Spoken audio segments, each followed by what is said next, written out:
And welcome all to the special, supposed to be Friday night edition of the Fromville Hour on Saturday this evening.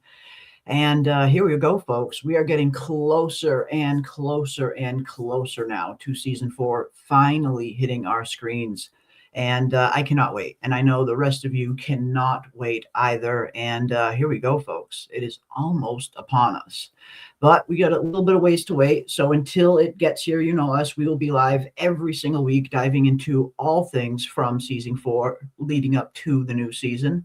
And of course, you know how we go. We want to hear from you guys. We want to know, what are you thinking? What are your biggest theories heading into season four? What are your biggest questions that you want answered heading into season four, and everything else in between?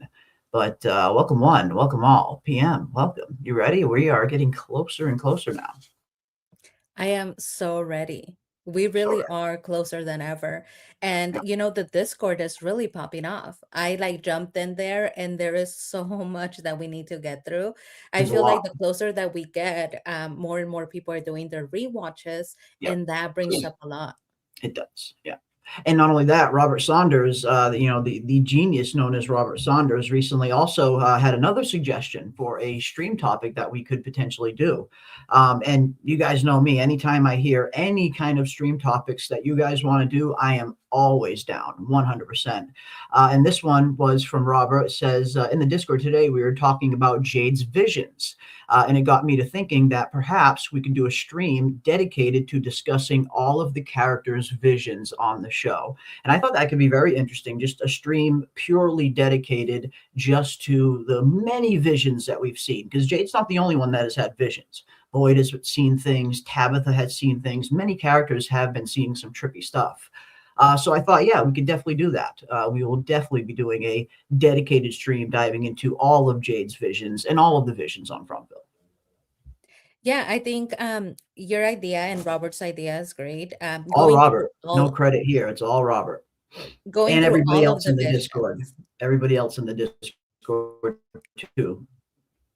Yeah, I think going through Credit all goes to of the them. visions would be super helpful. Yeah. Now we know that Tabitha Yeah. had those visions of when she was little, but we also have Yeah. quite a couple of things that Tabitha sees in the lighthouse that we didn't see in any of the episodes. So Yeah. we know that that's some sort of vision, either of the future or the past, or another version of herself, along with the little Tabitha vision in Cannibal Village, where there's this Mhm. ginormous thing, or it looks ginormous. She's a little girl, so it could just be a regular We don't, size yeah, we don't know. True. Very person or true. something. Yeah, Yeah. Everything's ginormous to a toddler at the end of the day, I suppose. true. But yeah, no, I mean, still tons of questions surrounding all of these visions, especially Jade's. Like Jade's, we got some decent answers towards the end of season three, but we still don't know a whole lot about what these visions mean and what these visions are trying to tell Jade. And my thought on it. Jade is too afraid. He's too afraid of these visions. Every time he has one, he gets super freaked out, super scared, and that is stopping him from analyzing these visions critically and asking, what are these visions trying to tell me? And until he can do that, he needs to conquer his fear of them. But yeah, there's been a lot of very weird visions on the show, not just Jade's, but again, other characters as well. And yeah, that would be a fun one. That could be a fun one to dive into the visions of Fromville and see what they mean. And the Tabitha one, as you mentioned, was very interesting because that was one of the coolest ones that we got very early on, season one, episode 8, I believe it was, when Tabitha first has the vision of walking up the stairs to the lighthouse. And lo and behold, she gets to the top, and Jim is up there, strung upside down like a Christmas ham. And a lot of us thought that that was foreshadowing for, Jim being in trouble at one point. And now here we go, Jim is gone. But I always assumed that that was going to be that was foreshadowing for Tabitha having to save Jim at some point later on in the series. But who knows? Who knows? Definitely was heavily foreshadowing and was not paid off yet. So who knows if we're gonna, and the whole lighthouse in general. I know we talked about this on our last stream as well, but wondering just what kind of role is the lighthouse going to play in season four, if any at all. We didn't really get any lighthouse action in season 3, really, for the most part. It was kind of a non-issue after being such a big part of the show in season 1 and 2. So I guess that was another question. Are we going to get any more lighthouse action? I feel like we have to. There's still so many questions surrounding that lighthouse.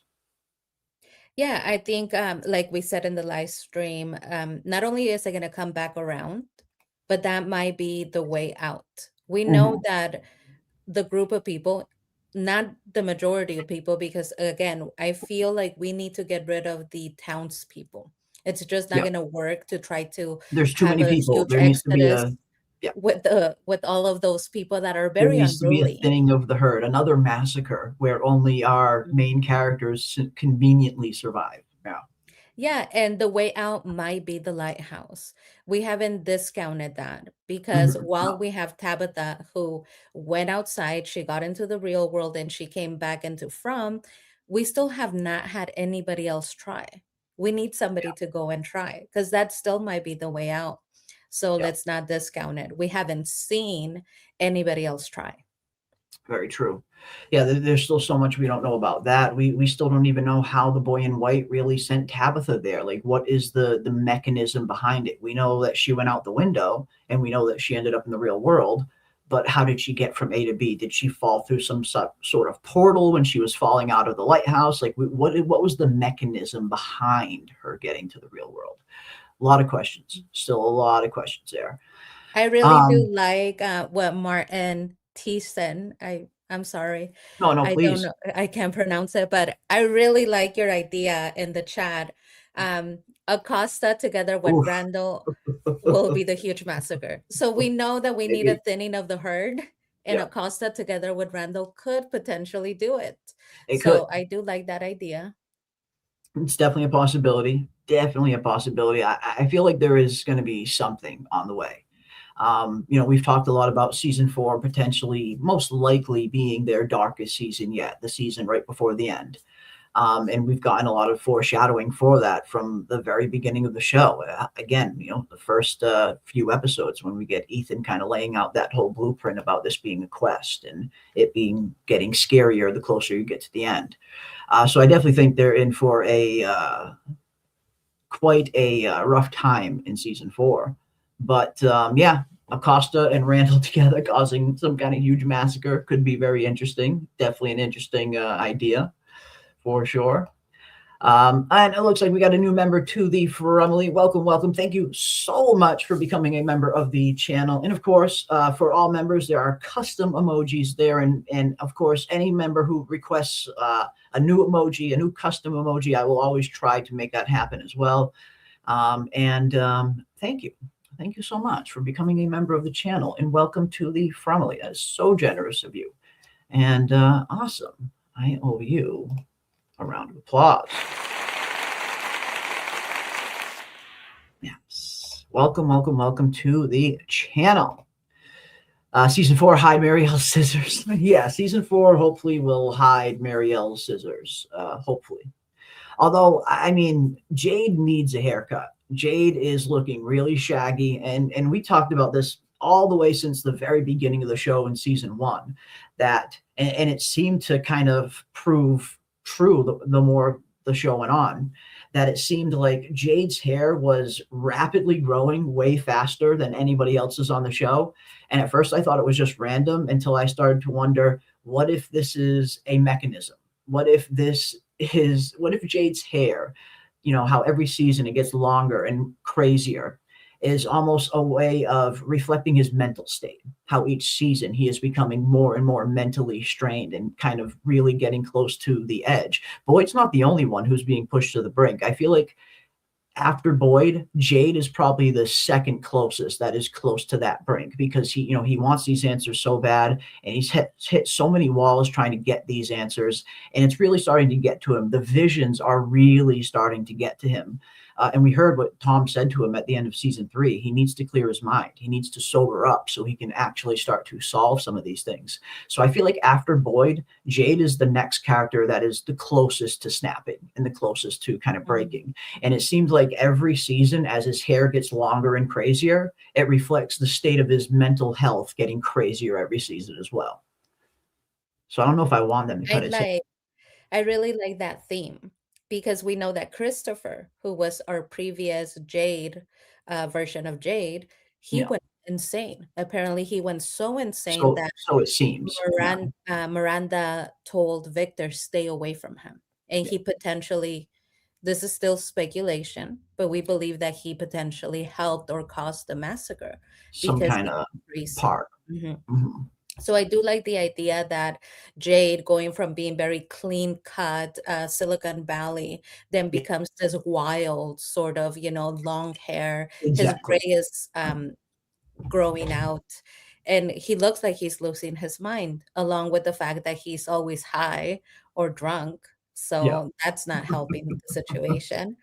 But I like the No. idea, and I like the question of after Boyd, because I think we all agree. And let me know in the chat, let us know. I think we're kind of all in agreement that Boyd is the person that is the most stressed in town. Like he is the Yeah. one that is most under pressure. Even the summary of what we will see in season 4 mentions that Mhm. Boyd is losing his mind and his body is going. So he's at the top. He's number 1. But I like the question of who is after Who that. else? So you Yeah. put Jade.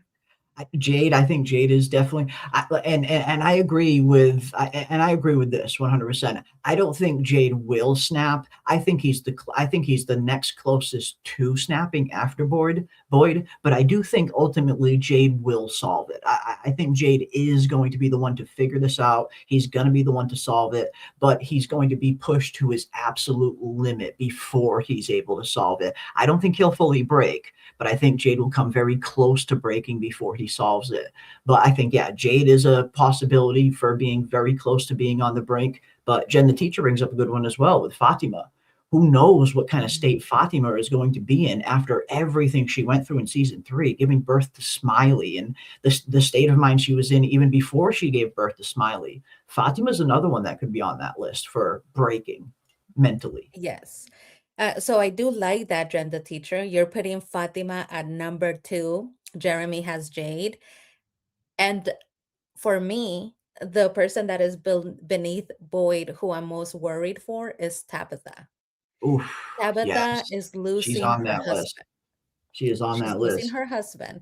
So she's going to have to come to terms with the fact that she was just getting to a positive, good place in her marriage with Jim, and he was taken away. He was murdered because of her, because of something that she did, something that she discovered. On top of that, she has to kind of make sense of the fact that she was this child's mother and participated in the Mhm. sacrifice and was unable to save her child. We know that Tabitha already doesn't deal with things very well. That's why we constantly get her no, no, no, disassociating.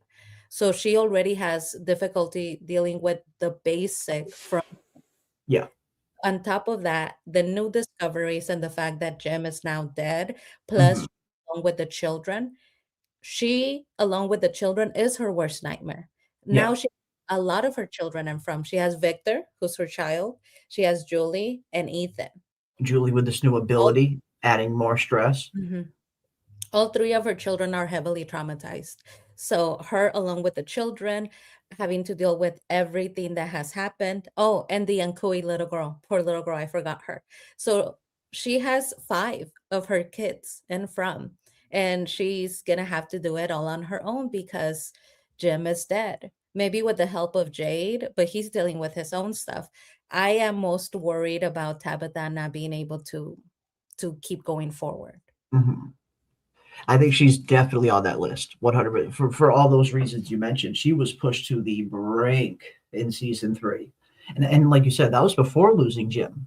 You add losing Jim on top of it after the revelation that she and Jade just uncovered of finding out who they really are. Yeah, I think Tabitha's on that list. Jade's on that list. I like Jen the teacher's Fatima, she's on that list as well. There's a lot of characters that are coming very close to kind of mentally losing it, mentally having a little bit of a break, being pushed to the brink, as it were. But yeah, that's a good one. That is a good one. And this is something very, very interesting, Martin, as well. And I've also often wondered this. You know, you look at some of the people that have been pulled into Fromville, and it seems rather random, but this is a very interesting thing, is I've wondered this as well.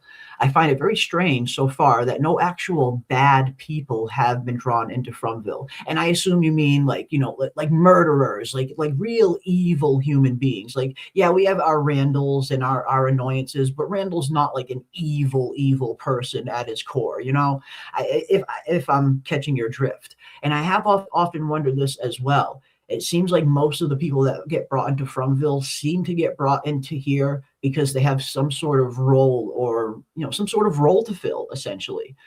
People suspect a mole, like Donna, for example, but that seems to come from a lack of bad people being pulled in. Yeah, I have always wondered this as well. It seems like, again, most of the people that get pulled into Fromville, again, you get some shady types every once in a while, but so far we haven't had any like psychopaths or anything kind of come into Fromville. Although I suppose some Mm. can make arguments about, you know, Sarah in season one, but I feel like Sarah didn't come in a psychopath or anything like that. I feel like she was very much manipulated by the forces that were already here in Fromville.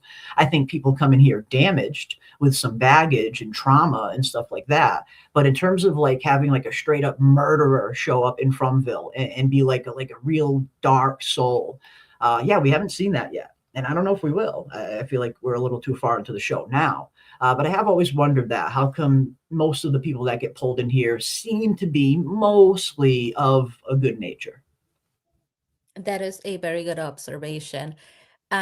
For me, I think that it's something that I happen to like about the show from. I like this. So I did notice that we are not dealing with topics that are way too heavy, or people that are bad, that are like psychopaths and have absolutely no sympathy and hurt the children just because they want to. Yeah. No, this is a story that has dark themes. I mean, child sacrifice is a very dark theme. However, they draw a fine line of why they sacrifice the Mhm. children to get, Yeah. eternal life, Yeah. and they Well, don't and even include with our certain own topics characters. in the show. And I Mhm. like that. I like that because I Mhm. want to be able to enjoy the show with the dark themes Yeah. without going too deep into some traumatizing, like, having somebody that's a really bad person there. And by really Yeah. bad, I think that, you get what I mean, like Yeah. maybe like an abuser or somebody of that sort. Yeah. Yeah. We A don't have very those themes in From. And I yeah. do like that we don't. We Mhm. have a story that we have kept to a level where it's sustainable. Even for people that have trauma, you could still watch it. There's places that they're not gonna go. And I like that. Mhm. Yeah. No, I do too. It definitely, you know, there's like some of the characters on our side, even like the people inside Fromville, the survivors, some of them have been forced to commit some very heinous acts. So, like Boyd killing his wife, for instance. He was forced to commit a very heinous act, but he did it for a good reason. He did it for the reason of saving his child. So yeah, back to, you know, the comment here. Yeah, we don't really have anyone that has gotten stuck in Fromville that has been just like straight up evil, like an evil human being. Yes, we have the monsters. Yes, we have the man in yellow, the entities, and everything else that's in Fromville. But in terms of the humans that get trapped here, they tend not to be of the evil sort. Like you said, even Randall, you know, Randall might be an asshole, but he's not evil. He's certainly not evil. Like you said, the first thing he did, he was the first one to raise his hand and volunteer to help Jim try and dig Tabitha out. So Randall is, you know, good natured at heart. And that's not the only example. We've seen a few examples of Randall, you know, showing heroic, you know, showing that he's capable at least of heroic acts. So yeah, while he might be a dick, he's certainly not evil. So yeah, very interesting how we haven't had any really evil people get pulled into Fromville, at least yet. At least not yet. There has to be a connection between the people brought to Fromville and the monsters already there. Well, at the very least, we know that there is a connection between Jade and Tabitha and the monsters. That much was very much revealed at the end of season three. But I think a lot of us are also wondering, what about everyone else?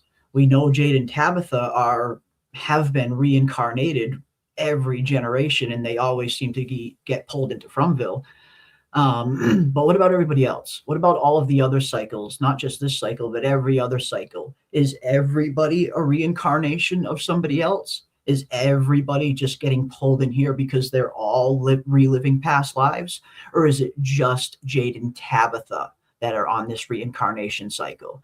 That's something the show definitely needs to dive into a little bit more in season 4 and make that a little bit more clear, because they did not make that clear at all. If it was just Jade and Tabitha that are being reincarnated, or if potentially everybody is. So far, the only ones we have confirmation on are Jade and Tabitha, but they still need to expand on that a little bit more. Hmm. I mean, that's a great question, and definitely I would like to have the answer by the end of the show. The way that I sort of looked at it was that some of the people who are not directly involved in the sacrifice of the children, like Jade and Tabitha, and the monsters, may possess a skill Mhm. that is needed to fulfill the role that is vacant at the time. And therefore, as you're driving along your way, because you happen to possess that skill and some sort of trauma, because every single one of our characters is going through some sort of trauma, a Mhm. loss of hope, or a a difficulty in their life where they just got enough hope that something might be, better, that their future might improve, and that's when they get pulled in. If we Yeah. look at all of our characters, Kenny's family, they were coming back from picking up his father, who had wandered off because of his medical condition. I believe it's Alzheimer's, is it? Um, Mm. he didn't recognize where he was. He wandered off, and they thought they were not going to see him again. But they find him, and so they're driving back. They're coming back home with renewed hope of, thank God we found Dad, and now we have him. Okay, we could be together again. So they're experiencing this hope for a new life, a life that they thought was lost, and that's when they get pulled in.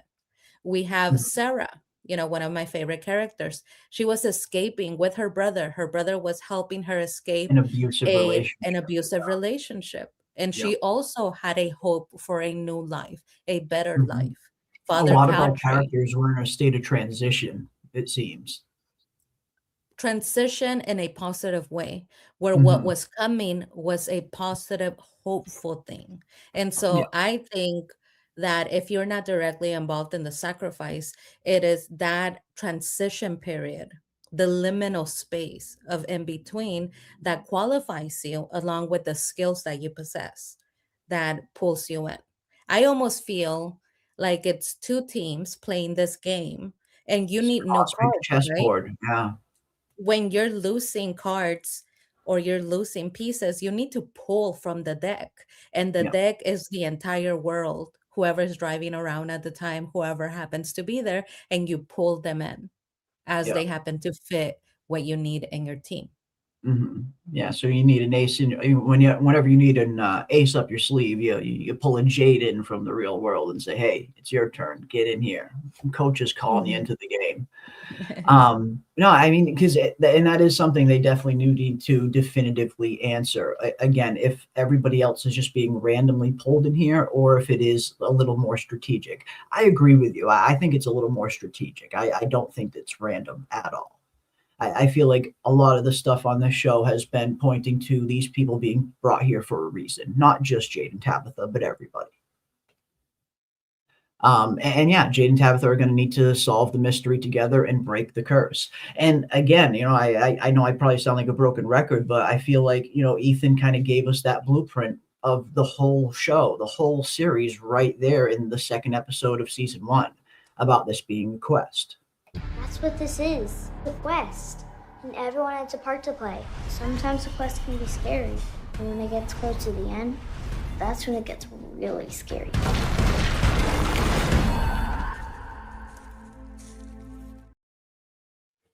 It's a quest, and everyone has a part to play. And the closer you get to the end, that's when it gets the scariest. Again, it just seemed like it was very much a blueprint for how the entire series was going to go. And his words have been proven true for the most part. That was a basic blueprint for the show.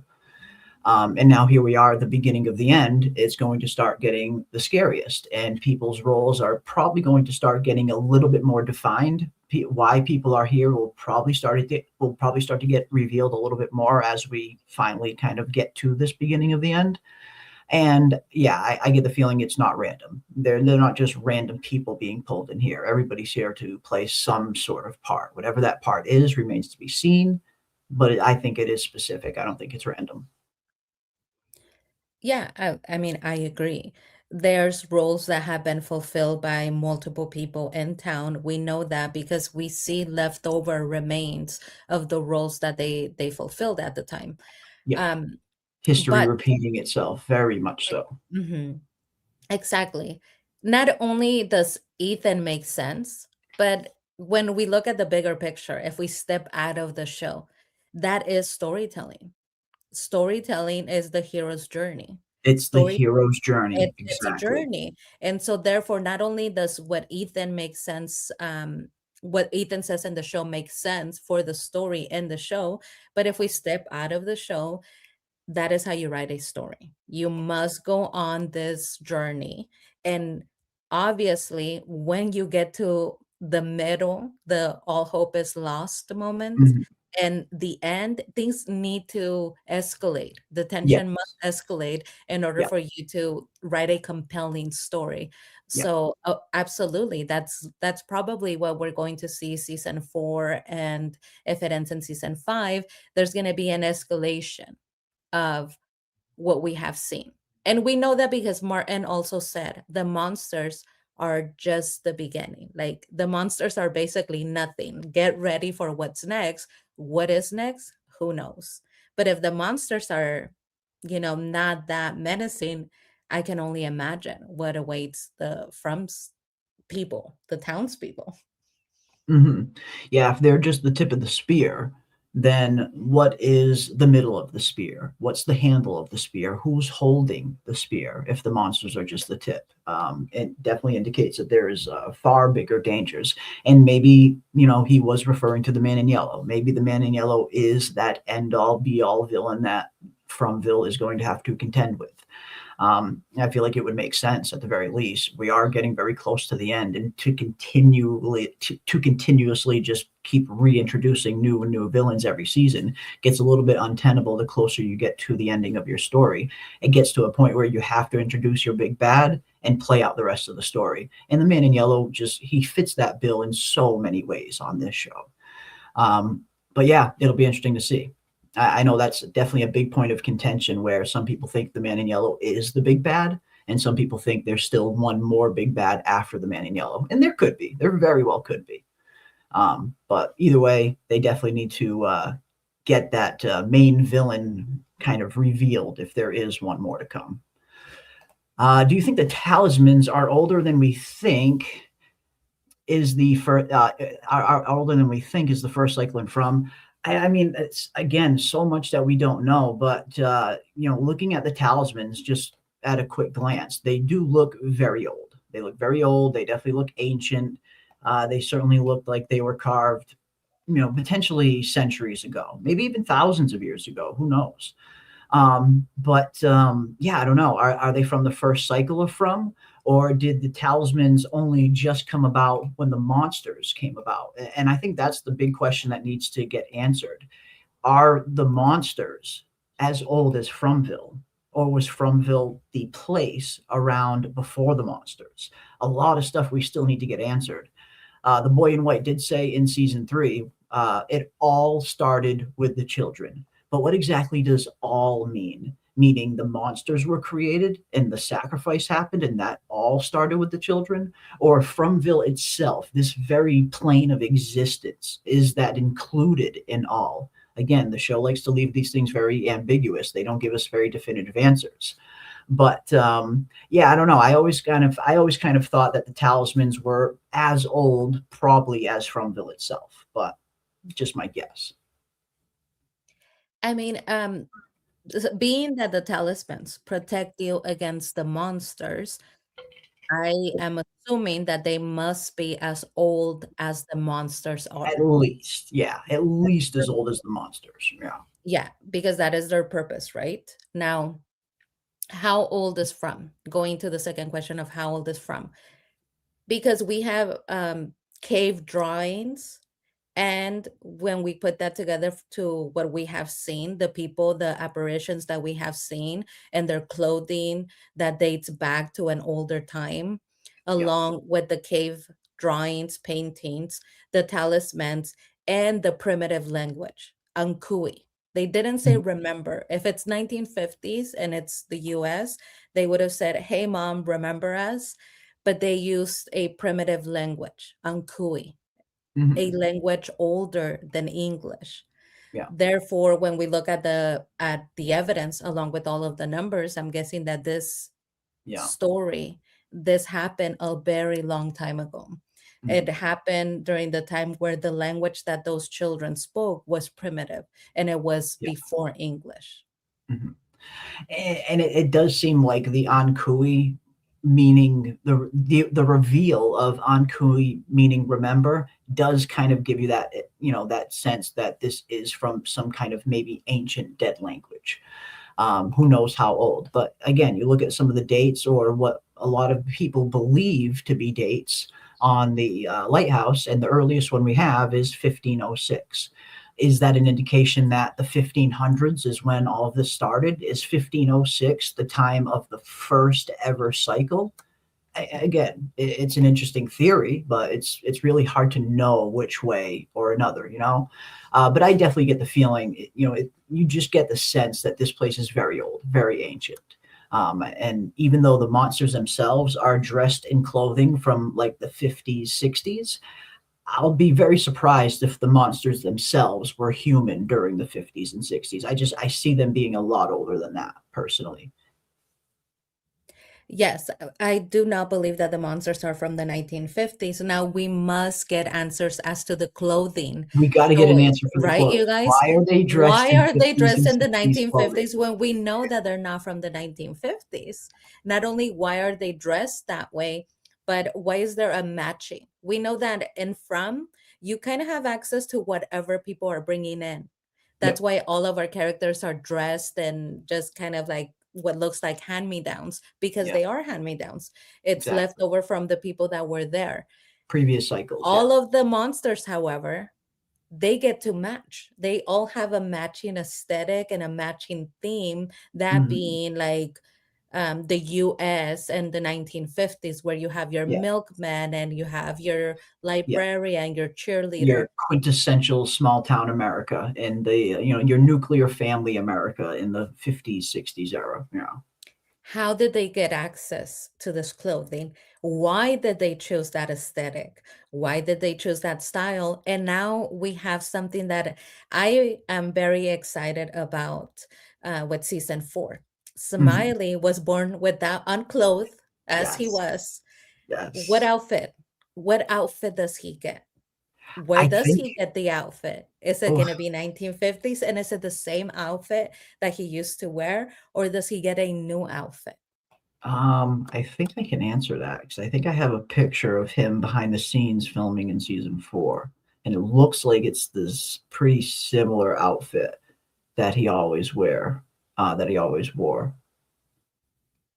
If it's not in here, it might be in my other folder.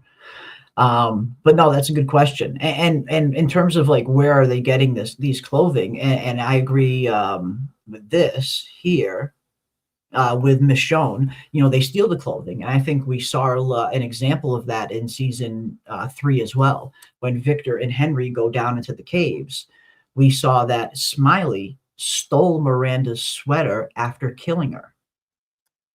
Smiley killed Miranda, took her sweater, and brought it down into the caves. Henry saw Miranda's sweater down there in those caves. That's why he freaks out.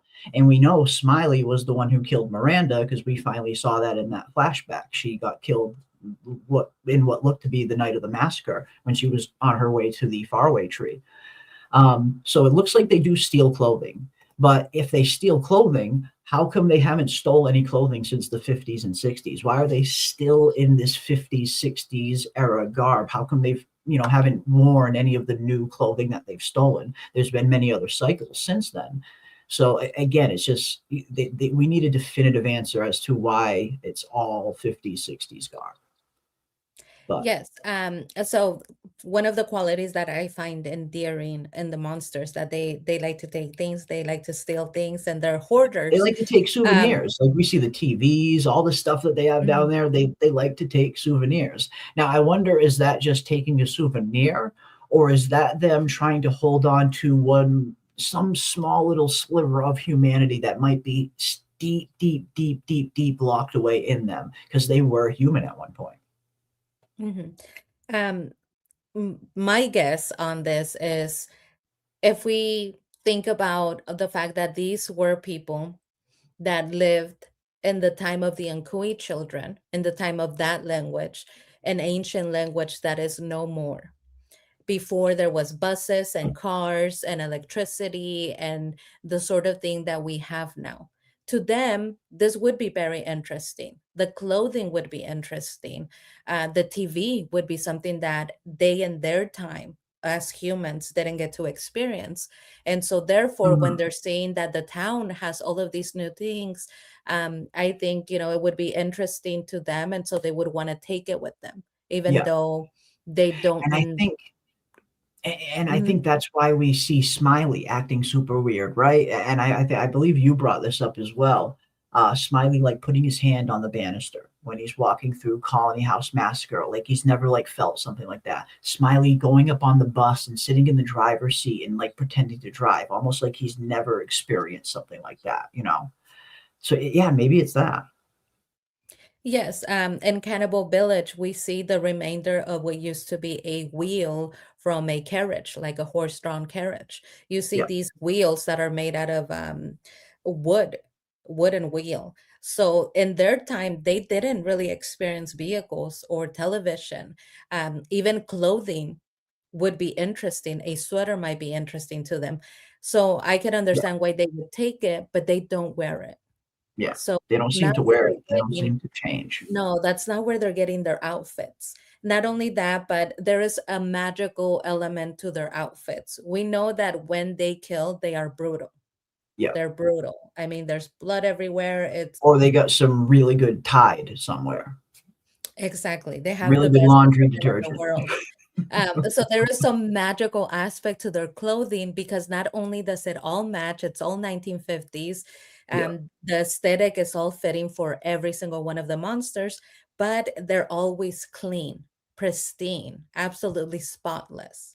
Therefore, I imagine that the clothing is not something that they're taking from the townspeople and just kind of making use of it. It is something that comes with a package of becoming a monster. You get like Mhm. a magical outfit. Maybe you do. Maybe you do. I mean, because we saw a really, that trippy example of the milkman. The milkman completely clawed the freaking cow, wipes the blood all over him, and then a few episodes later, it's still there, and then a few episodes later, it's gone. So yeah, very, very interesting. Very interesting. We got $10. Thank you so much for the $10 super chat. Lost is backgammon and From is chess. And I agree with you. I definitely agree with you. I mean, Lost was very heavily into the backgammon metaphors, the light versus dark, good versus evil, white versus black, the whole pieces. Very much kind of played that whole theme throughout in Lost. And yeah, From definitely seems to be, it feels a little bit more like it is that cosmic chess metaphor that a lot of people have talked about, that there is this kind of grand cosmic chess game being played, and all of these characters are simply just pieces on the board. So yeah, I definitely understand why people look at it like that. Backgammon is lost, and From is more of a chess metaphor. A lot of people kind of see the chess influence in From and think that definitely a popular symbol that is associated with From for sure.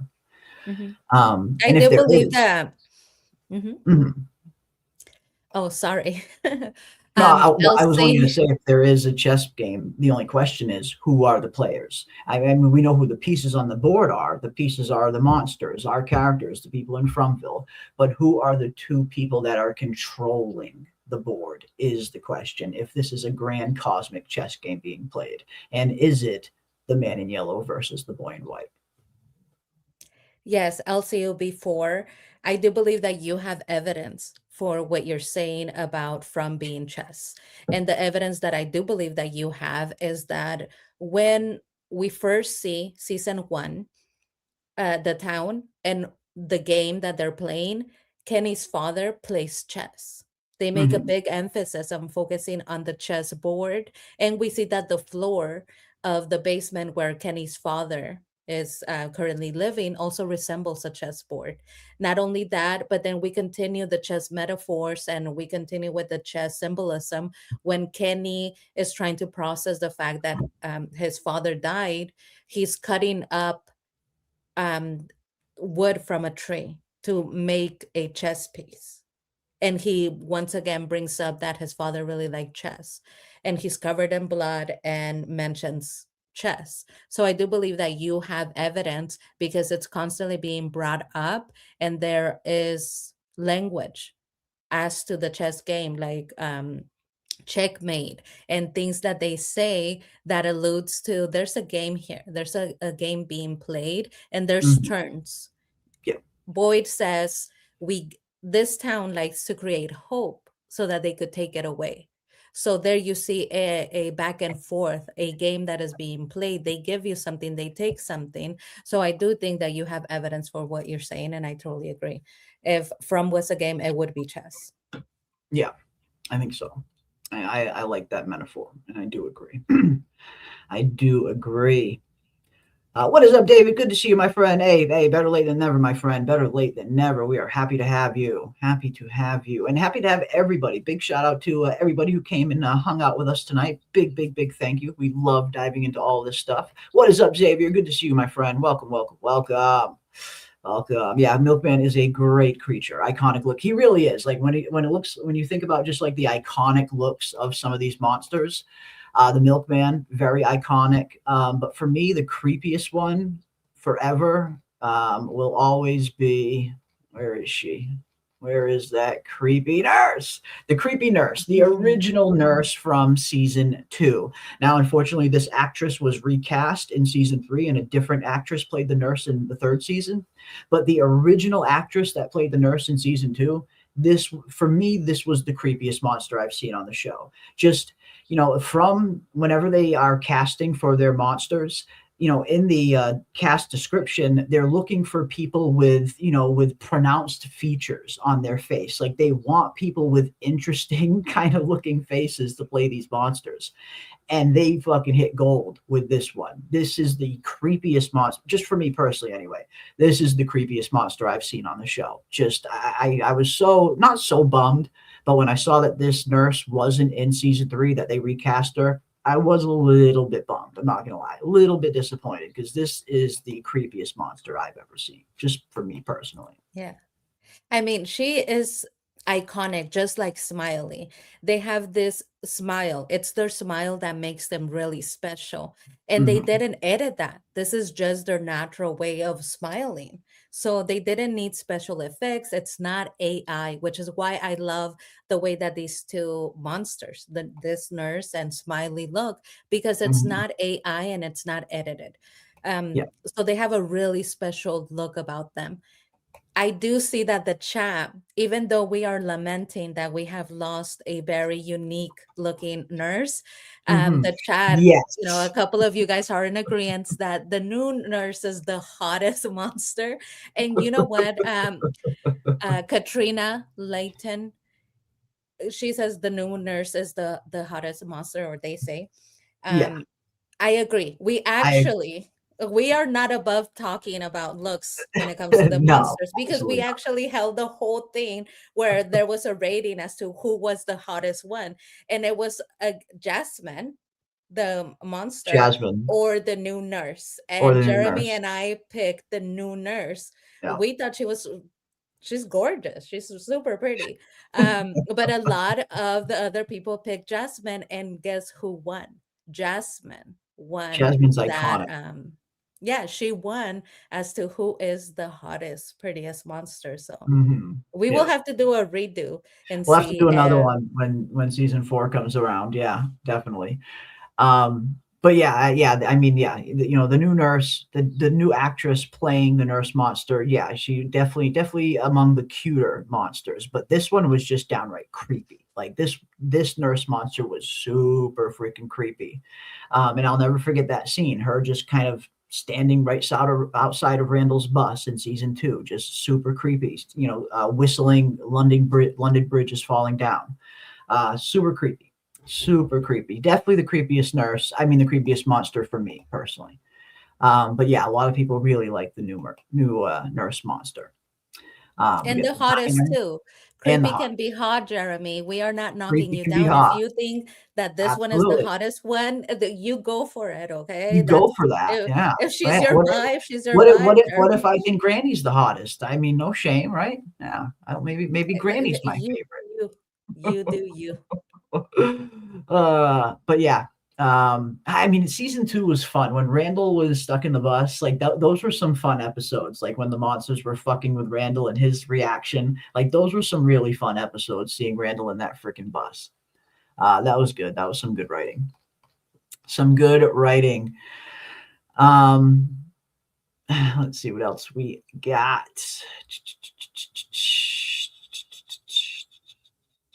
Yeah, the scene where she's taunting Boyd and puts the finger to her head and motions like she's pulling the trigger. And what was interesting about that we found out during the filming was that scene was completely completely improvised. That was not in the script at all. Apparently, the way the scene was written in the script was that Boyd was just supposed to go to the window and the nurse monster was supposed to just stand there and smile at him. But for some reason, the actress playing the nurse monster thought it would be a good idea to do that motion and put the gun to her head.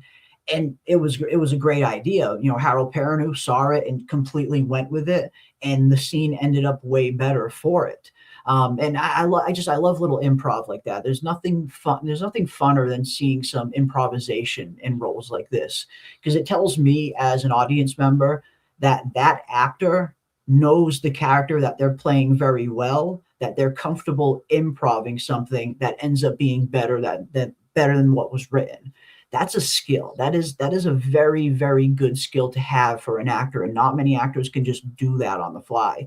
So for this extra, just random extra actress that's playing this nurse monster to improv that gun motion to her head, and for Howard Perrineau to notice that, realize that it enhanced the scene, and go with it, that is the brilliance of filmmaking and the brilliance of acting that unfortunately you don't see behind the screen. You don't see that stuff when you're watching the show. You know what I mean?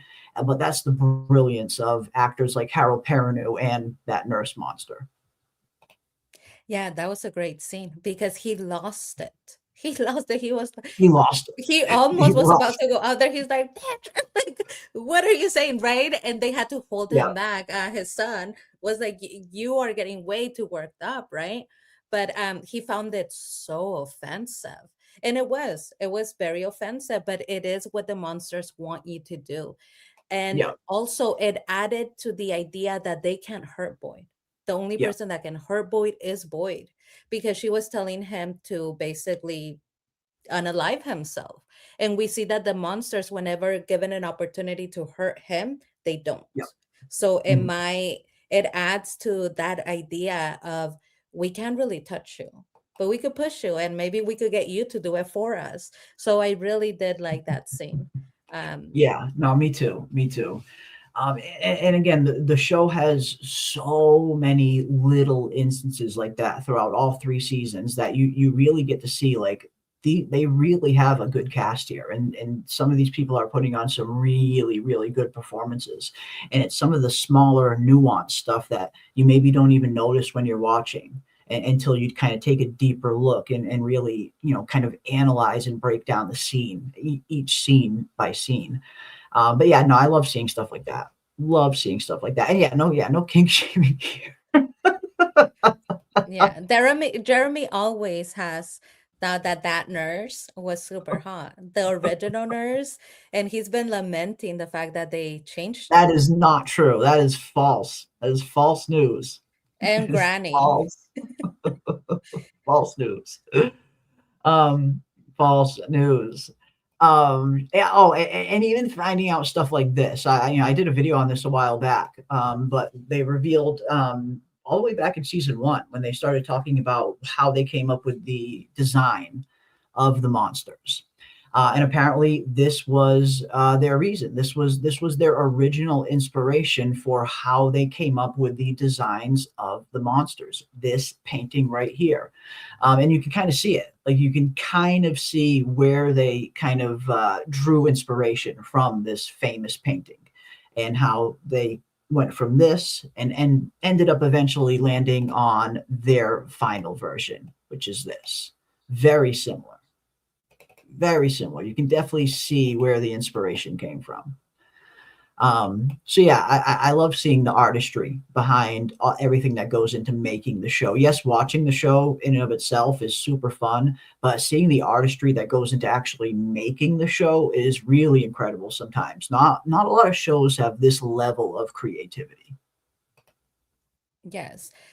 What I find really interesting and compelling about the painting is that this painting in particular is famous because it is the Yeah. depiction of a pope, somebody Yes. that usually, when you Screaming see Pope. paintings of a pope, they are depicted in an angelic, grander than life, positive way.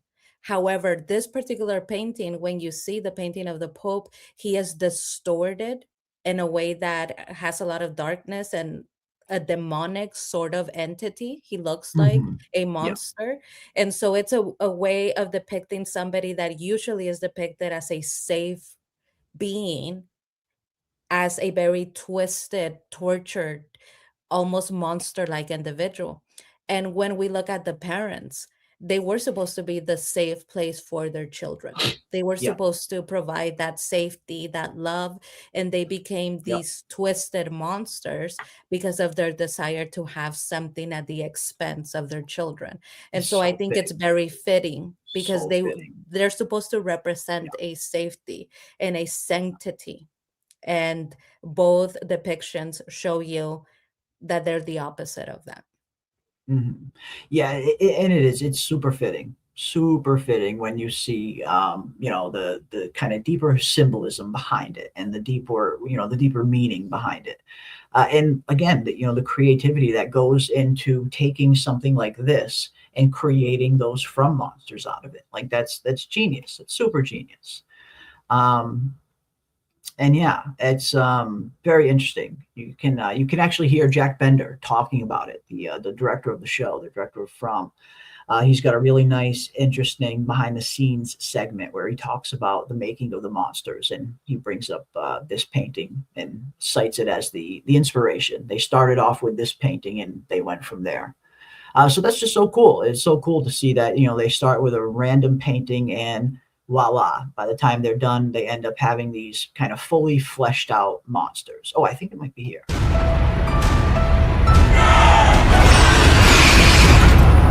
And cut! We knew that we wanted our creatures very much to maintain a human quality. The creatures look really normal at one point and then turn into monsters. They come out of the woods at night looking like a creepy librarian, your neighbor's a worker or a milkman. They take the form of somebody who that character would probably be close with. So Julie sees a young guy that maybe she knows from school. Don't you recognize me? They come at you smiling. They come with a seduction and with an enticement. When can I come inside? They enjoy it, these monsters in this place. They enjoy inflicting harm. They never run, which is even creepier. Because you know why? They don't have to. There is a husk outside that is human, but there is something deeper in them. When it does come out, it's almost demonic. It's horrific. We started off with that image of the Pope by Francis Bacon, the English painter. I always thought he was painting people on the inside, not the outside. They are intelligent creatures, and we're going to find out more about that.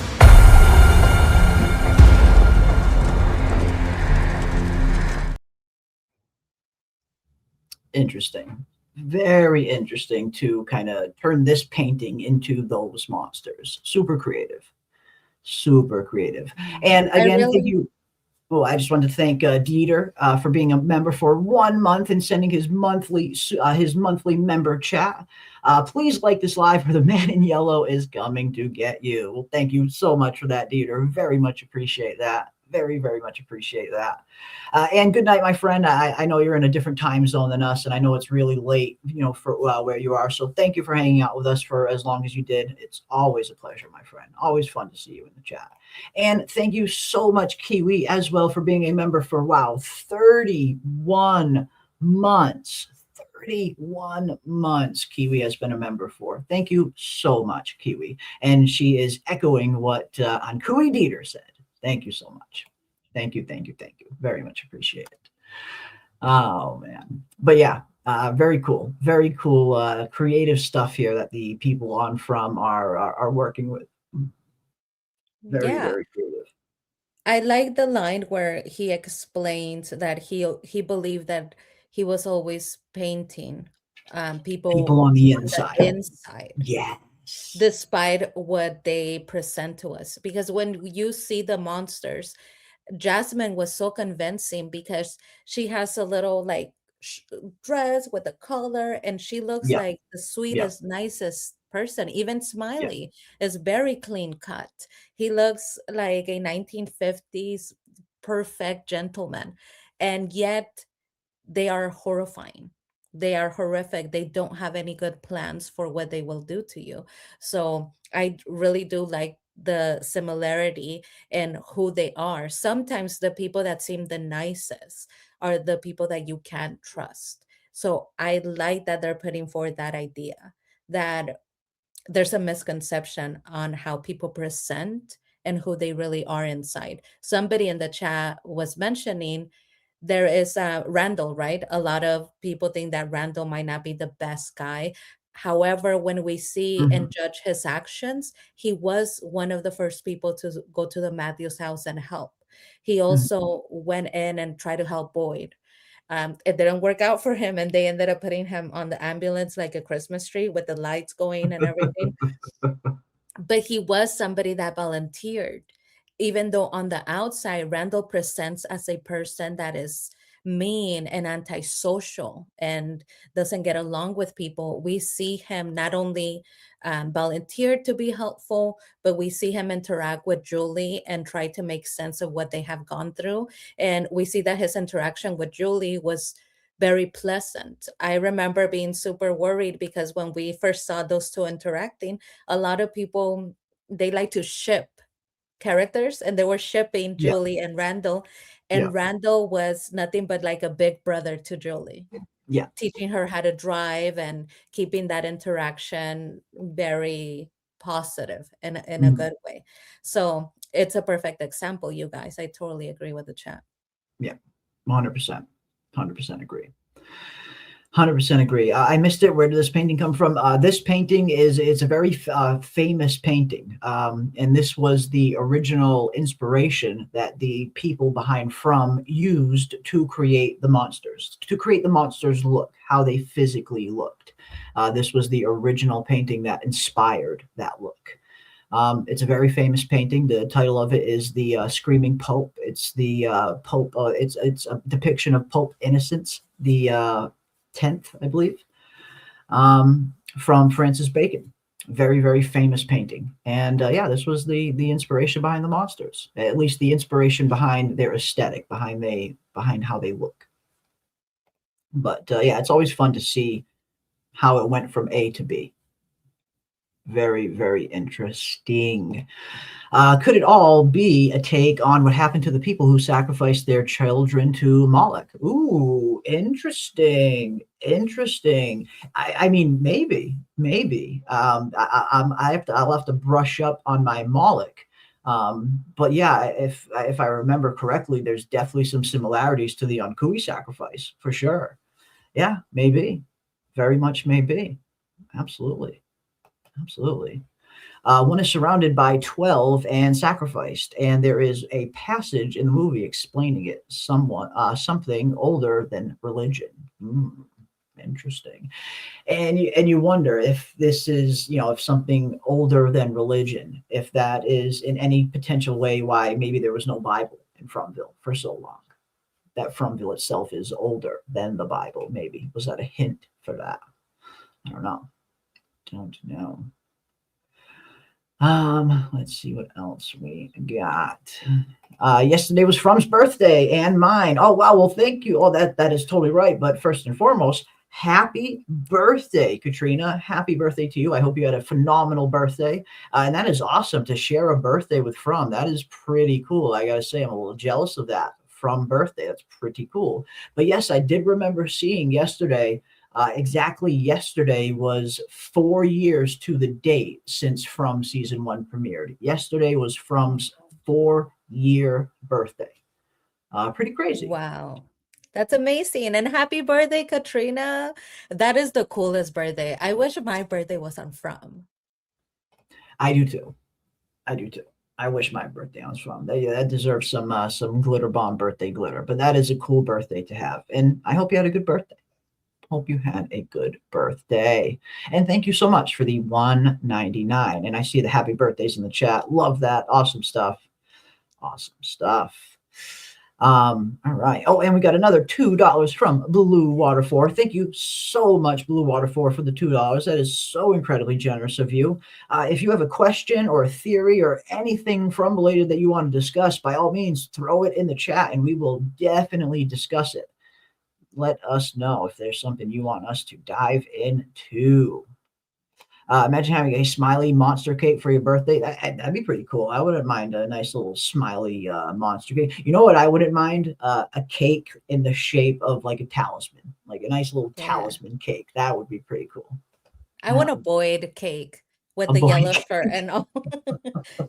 That says, I'm not here to wish you happy birthday. You know how he's always like on the run? Yeah. I gotta go. That says, you don't break me. That's what it You says. don't break me. Or, mother effer, I ain't here to pray. I'm not here to pray. I ain't Yeah, here to love pray. it. I love it. Oh, shit. That is funny. That is fun, too. Yeah, except Smiley's death. Yeah. And again, Smiley, be very interesting to see, what kind of Smiley we're going to be getting in season 3. After his resurrection, is this going to be the same old Smiley that we know and love? Or is this going to be a little bit of a different Smiley? Is he going to be changed in any way from his death and resurrection? And is he the first monster to ever be killed and resurrected? Or has this happened to multiple monsters in the past? Does a monster die in every cycle? A lot of questions we got. A lot of questions we need answered. But I am looking forward to seeing Smiley again and seeing what kind of Smiley we're going to get. And more importantly, are we going to continue to see some kind of latent connection between Smiley and Fatima? I think it was very interesting how they chose Fatima to kind of give us that exposition dump. But narrative-wise, I see where they were going for it. They figured Smiley, Fatima is the one that is giving birth to Smiley. Maybe during that process of him being inside of her, she gained access to his memories in some way, which she did. She gained access to Smiley's memories. She found out who he was, who they were, that they were really human, that they sacrificed their children. All of that Fatima figured out because of that connection she had to Smiley when she was giving birth to him. But I guess my question is there going to be some kind of latent connection that still remains? Is there going to be some kind of small tether that still ties Fatima to Smiley in some way, shape, or form? Are they forever linked now after this? I mean, she is looking solid, I have to say. From the teaser trailer, we see her. She's in good shape, looking She looks solid. okay. She's standing, and she has this defiant look on her face of almost like, I'm not broken, but I am also on guard. So I am very excited to see that she is not just, crying or sitting around. She seems like to be on guard, but very strong. I guess we will see how she handles that. But I have an idea. We must ask ourselves, where did the information come from? As you stated, a lot of people thought maybe the information was something that she just knew because she gave birth to Smiley. However, I would like to put forth a different almost more simple idea, if I may. Please. We knew that baby Smiley needed to drink blood because Elgin told Fatima. Elgin told Fatima, this baby is very special. You need to drink blood. That is And we what it saw the was. evidence of that with our own eyes. With Fatima, no food was sustaining her. She couldn't eat regular food. It wasn't filling her up. She had to eat rotten food even to get a little bit sustained. And then we saw how drawn to human blood she was with that one member of Colony House that got fatally shot by Costa. Costa coming in, guns fucking blazing. So yeah, you're 100% right. I feel like the evidence backs it up that blood was the required ingredient. Yeah, Elgin tells her, and he even draws his blood and makes sure that she has access to it. And Yep. Elgin knows this because Kimono Lady told him what Told he him. needed to do and what he needed to provide, and told them the story of this baby being special. Therefore, I'm wondering, did Fatima get the information from being the mother of Smiley or giving birth to Smiley, or did she get the information because while she spent time with Elgin and he fed her the blood, he also told her, this is who the baby is. The baby is Smiley. He's going to be reborn, and this is what happened. Yeah. And he has to come back because they sacrificed their children to get immortality. Therefore, he can't die. So perhaps we have more than one person, more than Fatima, being people who know why the monsters are the way that they are. Elgin got a lot of information. We don't yet know what he knows. Yeah, true. So that's where it might have come from. Yeah, I think sometimes the simplest answer is the right one. Sometimes on From, I know sometimes it can be a little more complicated, but sometimes the simplest answer is the right one. And I think that is most likely it. And yeah, that's a good question. What else does Elgin know? What else did the kimono creature tell Elgin? I mean, she must have told him a lot of other stuff that he hasn't revealed yet, just in order for, her to be able to manipulate him in the first place. Clearly, she was very convincing. Whatever she told Elgin, she was very convincing. She convinced him to do her bidding. So yeah, that's something we would definitely need, hopefully, to find out in season 4. What else does Elgin know? What else did the kimono creature tell him? Yeah, we need to know. We need to know. But yeah, Jen, the teacher says maybe the knowledge is gained through drinking blood. We saw the settler drinking blood from the skull. That's an interesting point. Very interesting point. I mean, is there some kind of knowledge transfer with the drinking of blood, ritualistic sense? Maybe. I don't know. But like you said, we did see Jade at least did see that flashback, that vision, I should say, of the the guy with one eye drinking blood out of a skull. So, is there a commonality there? Is there a commonality? Imagine Smiley calling Fatima mommy. There was a leak. It's funny you say this. There was a leak that came out, and I believe we did a stream on this like a year ago. It wasn't too long after season 3 ended, and there were already quote unquote leaks coming online about the plot for season 4. Even though John Griffin hadn't even written season 4 yet, he hadn't even written the script for season 4 yet, and people were already coming out with leaks, which is just really stupid fan fiction. But I remember there was one that we just couldn't help but laugh at, that stated at some point in season 4, Ellis goes to the caves and starts yelling at the caves and demands to see Smiley, demands to see his son. I want to see my son. He's my son. Thinking that Smiley is actually his kid, wanting to raise him like it's his kid. Very, very ridiculous. Definitely not going to happen. But yeah, it would be pretty funny if Smiley was calling Fatima mommy. Hey, mom. Hey, mom. Hey, mom. I mean, the reason why that wouldn't make sense, it would make it, is because of the way that they reacted to the child. So something that was very interesting was that you didn't really see Ellis or Fatima get this love for their unborn child, like sometimes is this depicted. Sometimes it is depicted that even in the womb, they get this love for their unborn child of, oh my God, our baby. But Fatima immediately rejected the idea that that was a normal baby, or that was even her baby. She called it an it, and this She thing. did. So This thing, yeah. exactly, she never got that like attachment in the womb for this Mm, child, so yeah. there was that immediate rejection. And Ellis also did not try to get her to see this as their child. He Mm. also was not going up and caressing the belly and like Yeah, feeling like, oh my god, this is my yeah, son. So I yeah. don't believe that they would pursue No, their son Smiley because they never felt that way about the fetus itself. yeah. No, it just makes no sense. It's just, ridiculous fan fiction, but funny nonetheless to think of, Smiley calling Fatima mom. But it should be interesting either way to see what kind of Smiley we get. Again, is he going to be the same Smiley that we've come to know for 3 seasons, or is he going to be changed in some way after his resurrection? Jerry, you look like Nathan McKinnon. I don't think I know who Nathan McKinnon is. I'll have to look that up. I don't think I know who that is, but thank you. Appreciate it. I think I do not know who that is. I'm sorry. Nathan McKinnon. Don't know who that is. Is that a singer or a football player or something? I don't know. I don't know, but thank you. Appreciate it. I have to look up this Nathan person. Yeah, I'm curious now. I'm curious now. I am curious now. Fatima could have remembered something from a past life.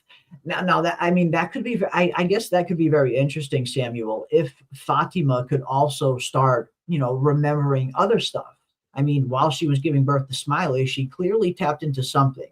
She was able to find out that Smiley was human. She was able to find out that he gave birth to, that these children were theirs, that they sacrificed their own children in exchange for immortality. So yeah, what's to say that Fatima can't like continue to get more knowledge? Like, will Fatima continue to have like maybe these flashes or something that keeps giving her more information about the monsters and about that original timeline? Yeah, again, could she still be connected to him in some way, and could she learn more through that connection?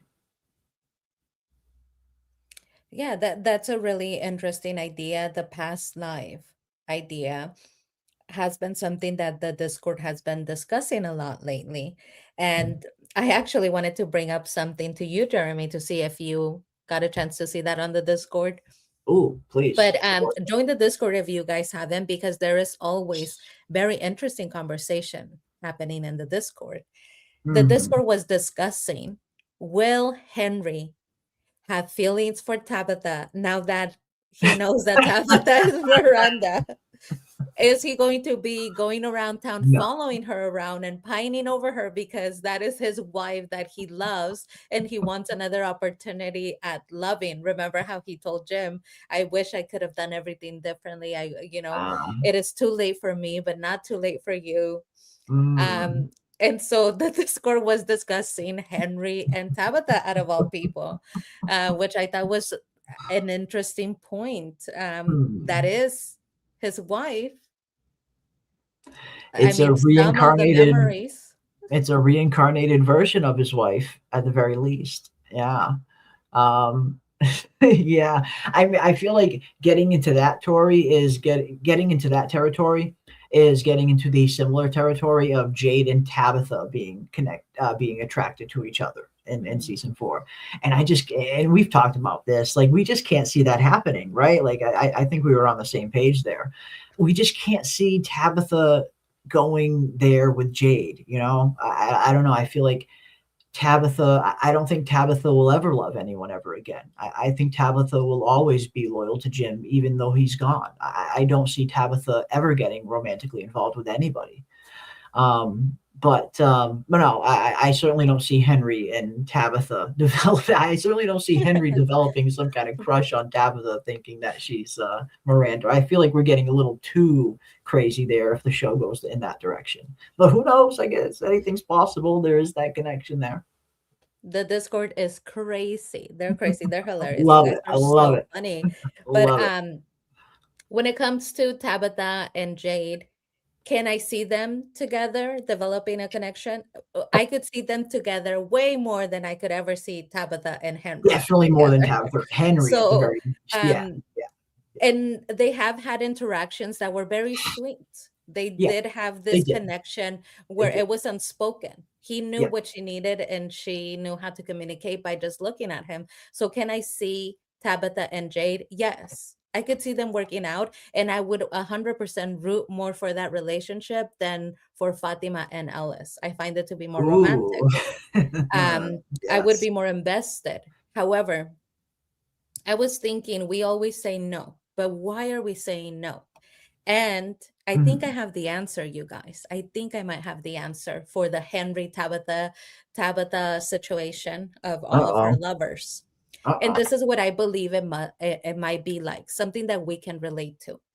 Okay. So in your life, if you think about the very first person that you loved, the very first one, think about the very first person you ever loved, whether that was, your high school girlfriend, boyfriend, crush, they, them, Mhm. whoever it was. And then Yeah. the last person that you loved. You Mhm. loved multiple people, if you have been lucky, throughout your life. And you could remember that you loved that person, your first love, but that you remember the memory of what you shared with them, and that at that point you loved them, but that doesn't mean you currently feel in love. It's something from the past. So that might be the same way that Tabitha feels. She could remember, she has the memories. Yes, once upon a time, I loved Henry and we had a family. And I remember that and I have all the memories, but not the feelings. Mhm. And so I Okay. feel like that might be how it Maybe a is little for more accurate. Tabitha and Yeah. Jade. Yes. So Mhm. she could Okay. remember her first love being Jade, who she had a child with and Mhm. had this horrible experience and was very much in love with him. While she has the memory of being in love with him at that moment, that doesn't mean currently she loves him. Yeah. Currently, she loved Jim. And Yeah. she could maybe remember Henry. We also had a family. I was in love with him at some point. I don't currently love him. I currently love Jim. So Yeah. I think when we think about it that way, we all have had multiple loves. It doesn't mean we love them still, but we have the memory of once upon a time we loved them. But Uh-huh. it doesn't matter. It doesn't hold any weight Mhm. currently. Yeah. No, I think that is probably, similar way that I look at it as well. Like Tabitha can, like you said, she can remember this past life. She can remember all of these past lives that she had with all of these other husbands. Who knows how many times she's been reincarnated. But yeah, I don't think that necessarily means that her getting all of this knowledge and remembering all of this is going to bring all those feelings back as well. Tabitha's her own person. I mean, at that point, if that was the case, then at that point you're giving Tabitha, the human being, no agency of her own. And I definitely don't see the writers doing that. I feel like Tabitha is her own individual, just acquiring this knowledge of previous lives that she has lived, but not necessarily drudging up those same feelings. I don't see her and Jade falling in love or anything like that. Tabitha is very much, like you said, she loves Jim. And I think she's going to stay loyal to Jim, even though he is gone. But no, Mhm. that's kind of how I see it. I'd be very surprised if we saw Jade and Tabitha go the romantic angle. I would be very surprised if we saw that. But I do want to see, just because they're not in love and they're not going to have a romantic love, there's many different versions of love. It doesn't have to be romantic. Uh-huh. You could very much love someone and have Yep. it not be romantic. I do want to see Tabitha and Jade have a moment of this soul connection, because they have both been going through this for a very long time. And they both share in something that is, horrifying, what happened to their child. So I do want to see both of them have a conversation about their daughter, about the Yes. feelings, I about do the want to see that. adventure and the Yeah. journey that they have been. And I do want to see them have this love for each other and come together, even Yeah. if it's not a romantic love. It might be more of a soulmate connection that is Mhm. not romantic. It's just once Yeah. upon a time, you and I had a daughter and we loved each other and we loved her and we tried to save her. And it doesn't have to go romantic, but Mhm. I do want to see them come together and embrace each other, and for that matter, embrace the poor and cooey girl that's The still, poor for all we girl. know, she's still sitting there in the For all we trees know, she's waiting out for in her those mama. woods still. Oh my god, Yeah. yeah. Poor kid. Poor So kid. I would love that. This picture that you have there, I would love a great big like family Ankui group family hug. reunion. Yes, The Ankui family Ankui family reunion. reunion. Okay. Yeah. Yeah. I mean, at the very least, they need to sit down and have a conversation about it. At the very least, they need to do that. And through that, they need to give us, the audience, some more answers. What do they really remember? What is the extent of the knowledge that they have just gained? Because you see the look on both of their faces. You know, it almost looked like they were a computer being downloaded with information right in that moment. Like it was just boom, beamed right into their brain, and they just suddenly remembered. Very similar to how Victor just suddenly remembered Eloise when he saw those drawings in the trunk. So I guess that's my question. What is the extent of the knowledge that they have just gained? How much did they just learn? They need to sit down and talk about it. They need to discuss it. And yeah, they need to discuss their child too, as well. They need to discuss what happened in this original timeline where all this started. And I'm hoping that's where we as the audience will get some answers. But we'll see. Yeah, I mean, and it's gonna be such an emotional moment. It Such will. an It emotional will be. moment, And right? if Because then they could tell anything, us how far along they got last time. yeah. And if anything, if this show does anything very good, it's writing emotional moments and creating emotional moments in some of these scenes with some of these characters. I mean, how many times has Victor, kind of tugged on the heartstrings with his reunion of his father, the conversation he has with his father at the end of season 3, the Boyd and Kenny scene at the caves. Like, the show really knows how to create these very touching, heartfelt moments. So yeah, I imagine this, when they do have that conversation, it'll be another one of those similar type feeling moments, I would imagine anyway. But you know what I think I could see happening? Them avoiding it, at least in the beginning, because they're afraid. Because they are just, the initial shock of it is maybe just a little bit too much. And I think that's why we saw Tabitha get up and run away. The initial shock of it was just too much. She didn't want to face it. She didn't want to talk to Jade. She didn't even want to tell Jim what she had just learned, really. Jim forces her to stop so he can learn what was going on. She just didn't even want to deal with it at that moment. So I wouldn't be surprised if they avoid each other for maybe a little bit, like in maybe the first episode, but eventually by the end of the first episode, they finally have to sit down and confront it. That's really funny, Jeremy, because it makes me think that awkward moment when you meet your soulmate again. Like they're just gonna be avoiding each other, trying not to make eye Super contact. awkward, That super awkward awkward moment. moment. Yeah, super I awkward. mean, I just really would like them to stop. I need somebody to shake Tabitha. And I need that to be Jade and say, listen, it is what it is. You need to deal with reality right now. We need to sit down and have a conversation. And it's something that the fans of From have found frustrating. Nobody has a conversation, just a straight up conversation. That's why I wish I wasn't From, because I would grab people and just let's talk about it. Victor, tell me what you know, right? And it might just be that way for a little while because Jade, has to be sensitive to the fact that she's going to be grieving her husband, her current husband, the love of her life.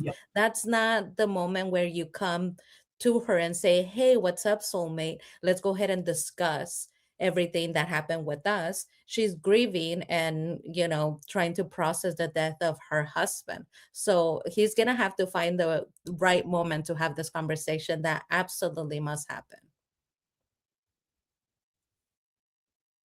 100% agree.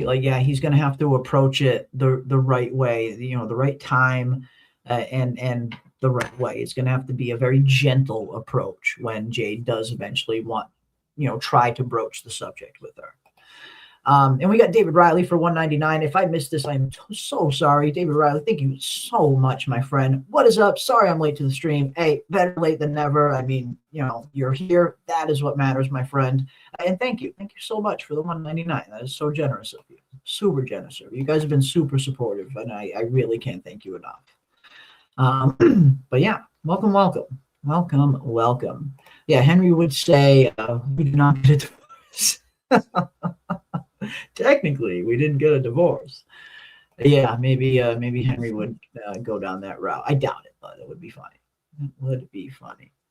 I don't think they identify with those memories on a hookup level. Yeah, they resonate with the loss, the sacrifice, the hopelessness. And that's kind of how I see it as well. Like, I think they're going to have to acknowledge the gravity of what they have just learned, the gravity of who they once were in a past life. But yeah, I definitely don't, see the romantic entanglement kind of coming along with those memories. It seems like it was more of just a memory download, not really those feelings returning, or at least that's what it seemed like. I mean, I guess we'll find out, but again, I'd be very surprised if we see Tabitha and Jade hook up. No, I do not want to see them hook up. Me I neither. think Me neither. sometimes when you leave a relationship in the level of innocence, where maybe they have feelings for each other, but they do not act on them, there's no hookup. They once upon a time loved each other, had a family, but there's no action taken. That Yeah. can be a better story. I tend to enjoy those love stories more, where it's just them coming together and being in love, but not taking any action, because it would Yeah. be distasteful It for would. the It would. children, everybody that is in Ethan front. and exactly. Ethan and It Julie are would be there in too. very poor taste. So it's almost more romantic and more loving to love someone and not act on it, because it's not going to be, Bill there's no Chill's time got it for love right. and from. Bill Exactly. Chill. We do not have time for love and from. Bill Chill. Um, And you've said that so many times. You have said that so many times that it we didn't work don't out. need We we wasted don't need all time. these love stories and from. I We just don't like don't. love stories in my No. shows. I don't Not enjoy shows them. like I this. I fast Yeah, forward. I'm we like, don't come need on. love They stories tried and it with shows like us. this. We just don't. From did Yeah. try to get us to buy Yeah. into Fatima and Ella's love story. They showed us their dating phase. They showed Yeah, I the just relationship progress. And I believe like that in the the finale, Christy when and he Marielle. when he proposes to Fatima and they get married, that was supposed to be Mhm. very emotional for us. But a lot of us, I It was. remember we were doing the watch party and we were like, okay, come on, like Ellis, get All up. right, come on, let's Stop get to the next proposing. scene already. Dude, Yeah. exactly, Yeah. right? And like, this is not the Yeah. time. We don't care. Boyd is so busy. He doesn't have time to walk anybody down the aisle. Like, No. you guys are about to die. This is not the time or the place. There's a time and a place for love, and from is not it. Yeah. Yeah, I'm with you, Bill Chill, and I'm with you as well, PM. PM stated this many times. We just again, the writing's so good, these stories are so good, these characters are so good. I don't always need a bunch of love stories, I guess, injected into every story. It's fine to just let the characters be characters. And From does that. Again, yeah, we have the Elsa and Fatima stuff, we have the Christy and Marielle stuff, but other than that, there's they've kept the romantic love story aspect of Fromville to a minimum, and I appreciate that. I do. Fromville probably existed before human civilization came about, and that's the question, isn't it? Blue Water. That is the $1 million question. How old is Fromville exactly? Has it been here since before the human race? Who knows? Maybe. We really don't know, but that is the question. That is a question we definitely need answers. How long have the monsters been in Fromville? And how long has Fromville itself been standing? How long has this plane of existence existed? And how did it come to be? Did it all start with the children? When we hear the boy in white say, it all started with the children, does he literally mean it all started with the children, including creating Fromville itself? Or is he just talking about the monsters being created then and the cycles being started then? I don't know. We need a definitive answer for sure.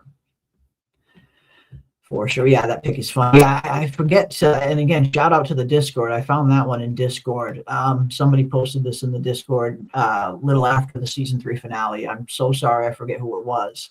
But yeah, a lot of good stuff there in that Discord, including this interesting rendition of what From would look like as a comic book cover. Really cool. Really, really cool. I wish I could credit the artist. But yeah, I guess we'll find out. I guess we will find out. How old is Fromville really? And let us know what you guys think. How old is this place? Is it as old as the monsters? As like how, and if that is the case, how long has this place been around? Are we talking decades, centuries, or thousands of years, or maybe even longer? Yeah, Blue Water thinks that maybe Fromville has existed before human civilization has even existed. I mean, maybe. Who knows? It could be. It could be, but when they say it all started with the children, I'm just kind of taking them for their word. This Yeah. was not a thing. The children's hope made the tree and created from. That's what I believe. So I do believe that that Mhm. is the epicenter of it all. That's when it started, not necessarily Mhm. before. And we stand corrected. Absolutely. This chat knows all. Palma Shelby, we do stand corrected because you have a great point. Conflict of the heart does make the show interesting when it is introduced in a way that It works. does So we stand corrected when it because he is works. pointing, When it works. Thomas Shelby is pointing out the fact that one of the best scenes that we have is Boyd killing his wife, Abby. Very Their true. love Very story, true. Yeah. their love story, and what he has to do, what he has to sacrifice in order to keep their son One of the alive. best And scenes that in the show. is exactly. So we do stand corrected because that love story in itself shows you this all sacrificing, like sort of love, where even as he knows that he will have to shoot her, he's singing their Yeah, song that's to her. compelling. That is That a is very compelling love compelling. story. That's It the kind of makes love you want to stories I be want to loved in see. that way. It makes Yes. you want to be loved in the way that you will be Yes. shot by your lover because you are insane and want to kill your son. Because it does give you the idea of a love that is so vast Yeah. that they love you and they know that you love your child and they're even willing to kill you. That's the type of husband I want. Yeah. Like, Yeah. yes, No, if that this is kind of, how it's gonna go down, Palmas, give me 100 love stories, but in yeah, that manner. in that manner. Yeah. I mean, the Fatima and the Ellis stuff, that stuff I can do without. I'll be honest. I can do without. It's not very heartfelt. It's not very compelling. Just for me personally, it's not very inspiring. But Boyd and Abby and their love story, yes, that is good storytelling. That is very compelling. That is very inspiring. Something to aspire to. So yeah, no, 100% agree with you, Thomas. While I'm not a big fan of the whole Fatima and Ellis love story, I feel like their storyline has been very intriguing for me personally. Boyd and Abby's is the complete opposite. It has been everything. It's like that's the kind of really hard, intense storytelling that you want to see. 100%. You guys 100%. are in the mood for love. I see that the chat is very much invested in discussing the relationships. It is February, so I guess you guys are still in the It Valentine's is Day technically mood. still February. This is very true. Very And so true. we do have the chat is discussing Christy and Kenny's relationship being Yeah, better than Christy. Christy and Meryl. And we have discussed this a lot. Christy and Meryl didn't seem to have chemistry. No, It, no, it, not really. Not really. it doesn't want to make you root for the couple. It doesn't. Um, Doesn't. Kenny and Christy, my personal opinion of that, I became annoyed. It was cute in It was season cute 1. at first, and then it got a little bit annoying. I'm right there with you, and I think we're on the same page here. Exactly. So it was very cute love story in season 1. You guys are friends. You're not really talking about the fact that you like each other. Nobody's saying anything. But then we do see that season 1, we have Christy going in for Kenny's hand. So she starts physical contact, and Kenny gets really excited about that. It is Christy who makes that move on Kenny. And then Meryl arrives. So she ruins it for them. It was cute then and devastating as it ended. And that's where we should have left it. But then it continues, and that's when it becomes annoying. It becomes annoying because we are in season 4 now. I want to just slap them and say, Kenny, if you like her and you feel like she wronged you, I would say like, hey, you were totally about me, and then your fiance got here and you never gave me an explanation. Are you with me or are you not? And if you're Mhm. not, then whatever. See ya.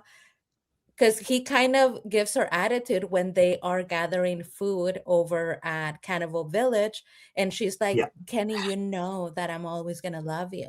You know what I Ah, mean? just And Kenny's like, pick up fucking food, dude. Like, picks up a bag and grabs some fucking the food. fuck are you talking about? Okay. And then she gets caught in the bear trap. So Kenny does give her attitude, but it becomes annoying because it's like, Kenny, just tell her, do not ever talk to me in a romantic way. You have a fiance, get out of my life. Yeah. Right? Like there Yeah. needs to be something. And Kenny just kind of he lets himself be carried by the flow and the whims of whatever is happening and acts like a victim. There It comes a seems point like when you're no longer a victim. You need to speak up yeah. for yourself. Yeah. Yeah. Because for a while there, it did seem like this is like where Christy and Kenny are concerned. It's Christy's world, and Kenny, you're just living in it. And you're not a victim. You're an active participant, Kenny. So Yeah. stand up for yourself, or don't complain about anything that is happening. Um, Mhm. Also, I wanted to end. I do not want to see any more Kenny and Christy in season 4. No, Please me let this neither. die. Let this love story die.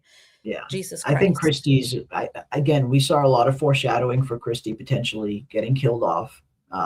Christy mentions to Kenny quite a few times, if something ever happens to me, just know, please don't lose all hope. Know that you won't be alone. You still have Boyd. Almost like the show is kind of setting that up, that Christy will die at some point and Kenny will lose yet something else. I think Kenny's very much destined to lose everyone close to him. I think he's going to lose Christy. And I think he'll lose Boyd by the time the show is over as well. And he'll be one of the sole survivors. But yeah, definitely am with you there on all fronts. Kiwi says no chance, not interested in loving the show at all. Some people aren't, a lot of people aren't, and that's totally cool. Totally cool. I want to know Acosta's first name. It was revealed. Danny is her first name. Danny is Acosta's first name. I don't know why they kept that a secret in the beginning. Because I remember the name was revealed rather nonchalantly when we saw it on her badge, her ID in the show. So Acosta's first name is Danny. So yeah, we remember that John Griffin was all talking about, not letting not letting the audience know her first name, like it was going to be of some significance or something. And a lot of people thought, oh, her first name is going to be Eloise. But no, it's not Eloise. Her first name is Danny. Now, why did they want to keep that hidden at first? I don't know. Maybe we'll get that answer in season 4. But Acosta's name is Danny. And perhaps they have been making changes. So we know that From started with a concept, but they have made significant changes as they roll out the Yeah. series. For example, Victor. Victor is Yes. an indication that they're willing to change major parts of the Yep. story depending on the public's reaction. So Victor got to be a regular because he did so well, right? It is possible that Acosta was supposed to be Eloise, but they are in the know. That's one thing that I do love about the creators of From. They are in the know about Yeah. what we discuss. Oh, yes, they I are. know because they I will know that make for a fact. changes. They're like, you want a meeting? We'll give you a meeting. You want tarot? We're going to have somebody doing tarot, and it's not going to be that. So I do believe that they are the type of writers and creators that if they feel, okay, too many people are thinking that Acosta is going to be Eloise, they'll change it. I do believe that if she was supposed to be Eloise and they didn't give us her first name, but they saw that everybody's guess was she's Eloise, they could have changed it and said she's no longer Eloise. We'll have another person be Eloise, or we will just not have Eloise at all. They're making changes as they go along. So it is a possibility that you guys were right and they just decided to change it. Could be. Very well could be. Yeah, because it just didn't make a lot of sense with with them trying to keep the whole secrecy around Acosta's first name, and then to find out that it's just simply Danny, and that wasn't a revelation at all. It's not like it's like, oh well, what does that mean? It means nothing. So yeah, that was very weird, and you're 100% right. It could have just been a simple change, maybe, because they definitely change things. I mean, if you're going to change something as big as almost killing off Victor in season 1, and instead keeping him on as a main character, then yeah, you're willing to change, core fundamentals of the show. Again, this was at the very beginning of the show when they were first forming the blueprint for the show and the fundamentals for it. So this far into it, it'd be a little tougher for them to kind of change something that drastic. But something as small as Danny's name and what it means, you could easily change that. Or maybe we'll find out in season 4. Maybe we'll find out why Danny has significance. I don't know. I don't know, but hopefully we will find out. Fromville, it is Fromville, and then it'll be Marchuary and Aprilary. Fromville,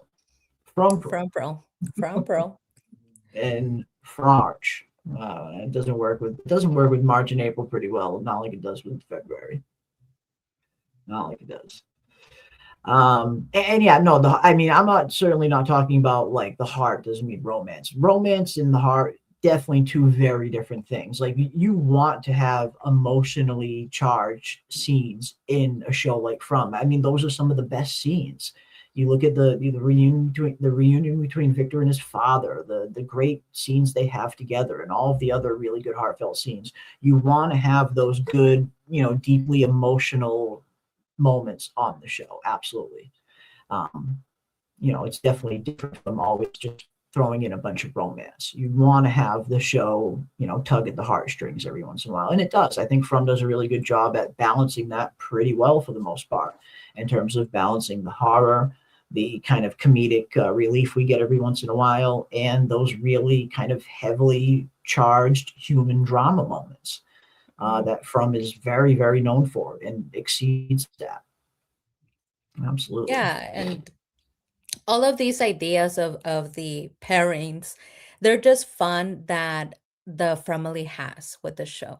While we wait People for the just like to show show, characters. It's just a part of fandoms. Yeah. and it's fun. It's fun. Yeah. While we wait Nothing for the wrong. show, Nothing wrong people with like to create groups and couple it. Yeah. people up, right? We have cupids. We have cupids in the group that want to find love for everybody, including Kenny. The fandom has been looking for a girlfriend for Kenny since the beginning of time. And I just thought it was hilarious that they were thinking, what's up with Henry and Tabby? Which is, legit a valid question, but it's just fun that we have with the show. Yeah. I do like that the show doesn't put a lot of romance in, and the Yeah. romance that we do get, it's very, very minimal. They focus on the story, and I think it's going to They do. continue that way. Yeah. No, me too. Me too. I that is one thing I 100% agree with. They always prioritize story. If a love story is written into the show, it's because it's a part of the narrative. It's not just being shoved in there just to have romance in there. It's because the romance is part of the narrative. And that is the difference between good writing and bad writing, and having good romantic moments in your show and ones that can sometimes feel a little forced. Yeah, From does it right. From does it incredibly well. It's all a part of the narrative, and that's what you want to see from good writing. Absolutely. Let's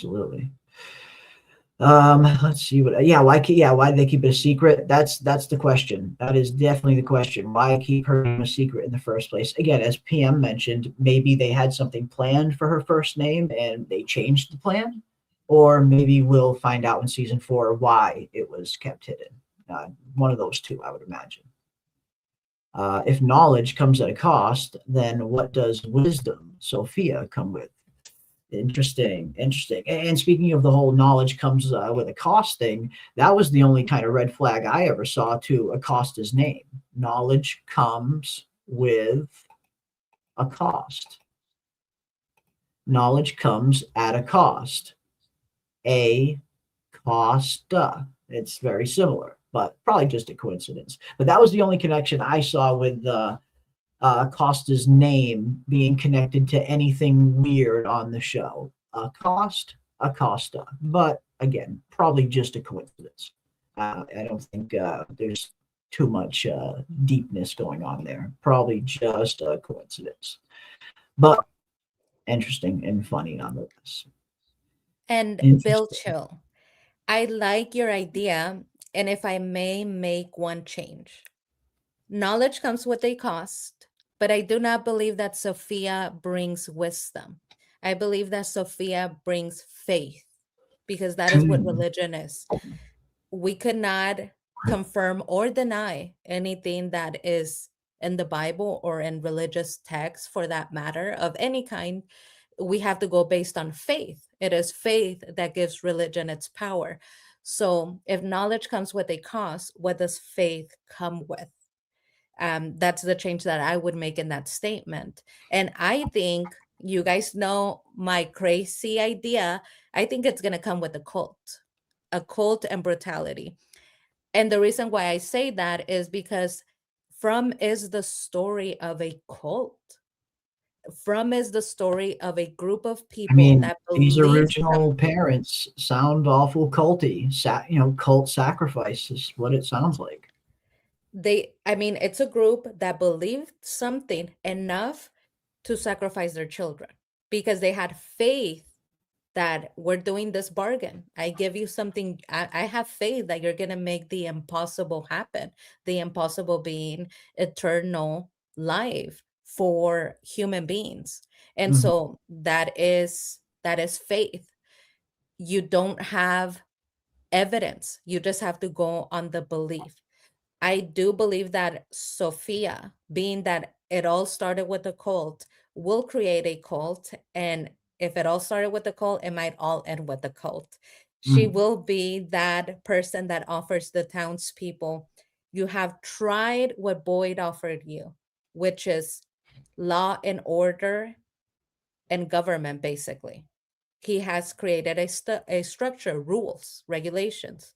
Try what I offer you now, faith. Just trust me. And they're going to embark on doing all sorts of crazy things if they believe that they could get out of From, because that is what we see time and time again with From. The religious people like Elgin or the naive people like Sarah have faith that they're also making a bargain, just like the original parents. You're going to kill somebody for me, and I'm going to let you guys all go free. You're going to kidnap a pregnant woman, and I'm going to let you go free. So they have been making bargains. The religious people have been going on faith, and it never works out. Therefore, I believe that Sophia will offer the same. It is this faith that can drive people to do horrifying things if they believe that it might just work out, that they might get what they need. So I think, we might be in for Sophia sacrificing whoever she thinks is unfit. Was Elgin a precursor for it? Was Sarah and Elgin both precursors for, at least in Elgin's case, not so much Sarah's, because Sarah didn't seem like she was being manipulated through her faith. She was just being manipulated through the fear of losing her brother. But Elgin very much was being manipulated through his faith. So yeah, Elgin and the kimono creature could have been a precursor to that. If something like that happens in season 4 with Sophia, I suppose. Sophia's going to be an interesting character. Definitely going to be an interesting character. I know a lot of people think that she's going to be bringing wisdom because the name Sophia means wisdom and knowledge. It usually translates to, but I feel like that's a little too obvious. I don't know. Maybe she will. I like the idea of Sophia being a bit of wild card, actually. At this point in time, we are heading into season 4, and it seems like there's only going to be 5 seasons of the show. Maybe they'll stretch it to 6 if they really need a 6th season. But John Griffin has often talked about having like a 5-season plan. So we are very much at the beginning of the end. And when we are this far into the story, if you're introducing a new character that isn't going to be a side character, that is going to be a series regular, which Sophia is going to be. She has been cast as a series regular. And even when we look at the synopsis for season 4, she's even specifically mentioned in the synopsis. So if you're introducing a character like Sophia, that's going to be a very main and prominent character, and you're introducing her this late into the story, it's because you have a very specific role that you need that character to fill. Very specific and probably very prominent as well. You don't introduce a main character this late in the game otherwise. You just don't. Narratively, writing wise, you just don't do that. So I have to imagine Sophia's role in season 4, and if she makes it to season 5, is going to be probably a pretty big one. And it seems like that's the case, because even when we look at the synopsis, it is specifically mentions, and what role will the town's most recent arrival play in the events to come? So whatever role Sophia is going to be playing, she's going to have a pretty big impact on the show, and it seems like she's going to be a pretty big player. Yes. I really like what you said, and the chat is talking about it too. What you said about Sarah and Elgin being a precursor for Sophia. Sarah and Elgin were too weak. They were weak enough to be manipulated and religious enough to believe something and go and blindly, just based on their faith and religion, and believe angels and miracles were something that could happen. But they were weak, because when it came down to it, Elgin did speak and Sarah did back down. She killed her brother and she stopped. She immediately threw the knife down and stopped. If Sarah was crazier, she would have slashed her brother's throat and then gone for the kid. Like, it is what it is. Yeah. I killed my brother, and continued going for the kid. But she didn't. She was too weak to continue. She immediately saw that she did something that was horrifying and stopped. And Yeah. Elgin confessed because his eye got taken out. Sophia, I like what you said, because Sophia might be strong enough. And the chat was talking about this. The chat said, Sophia seems to have an intensity to her that goes beyond devotion and religion. She's And praying fucking hard in that trailer. I agree. She's praying That's fucking what we hard. said. Right? Like, she seems to be going in on God. So this intensity. Sarah and Elgin were willing to back down, and they were too weak. But something tells me that if you tell that girl, if you tell Sophia, based on your faith, Sophia, sacrifice the entire town, she will do it. She will do it. She's not going to think about it. She has the intent and intensity that it would require to carry out what these voices have been trying to get them to do. I think that Sophia might be who they have been looking for. I just don't get any positive vibe. I do not get any positive vibe. I Me do too. believe that she will create a cult. You know, I love my cults, but Team Cult, there's going to be a cult in season 4. Might be. There might be. I mean, whatever role she's going to play, I definitely think it's going to be a very prominent one, and I don't think it's going to be for the better. I don't. I do think this character, Sophia, is going to be a problem in the long run. Maybe she'll end up being an ally. Maybe she will. But I don't know. Something just is off about her character being introduced this late, and her being specifically mentioned in the synopsis in particular. Yes. Debbie Ebby Bobebi has the best example, Debbie Ebby Bobebi, of what we're trying to say here. Sophia has the intensity of a priest like Jimmy's from 28 years later. Yes. That intensity of praying and saying, like, zombies come and eat my flock because this is what God has chosen. It is that type of religious intent that takes people to, one, sacrifice the children, like the Nkui children, and then two, Sophia might be how we get rid of all of those townspeople. Yeah, very well could be. Very, very well could be. I feel like we are heading for a Red Wedding type episode at some point in season 4. Call it another massacre if you want, call it whatever you will. something similar to Colony House, only a little bit bigger and with a lot more depth. I do think we are going to have some kind of episode like that in season 4 where we do lose a lot of the background and secondary characters. Because you're right, when we're getting closer and closer to the end of the story, I mean, is everybody going to get out of Fromville? All fucking 50 of the people that are in there? There's like 50 people in there. I mean, yeah, there's like 10 to 15 like actual characters. There's like 50 actual people in Fromville with all of the extras and all of the background characters.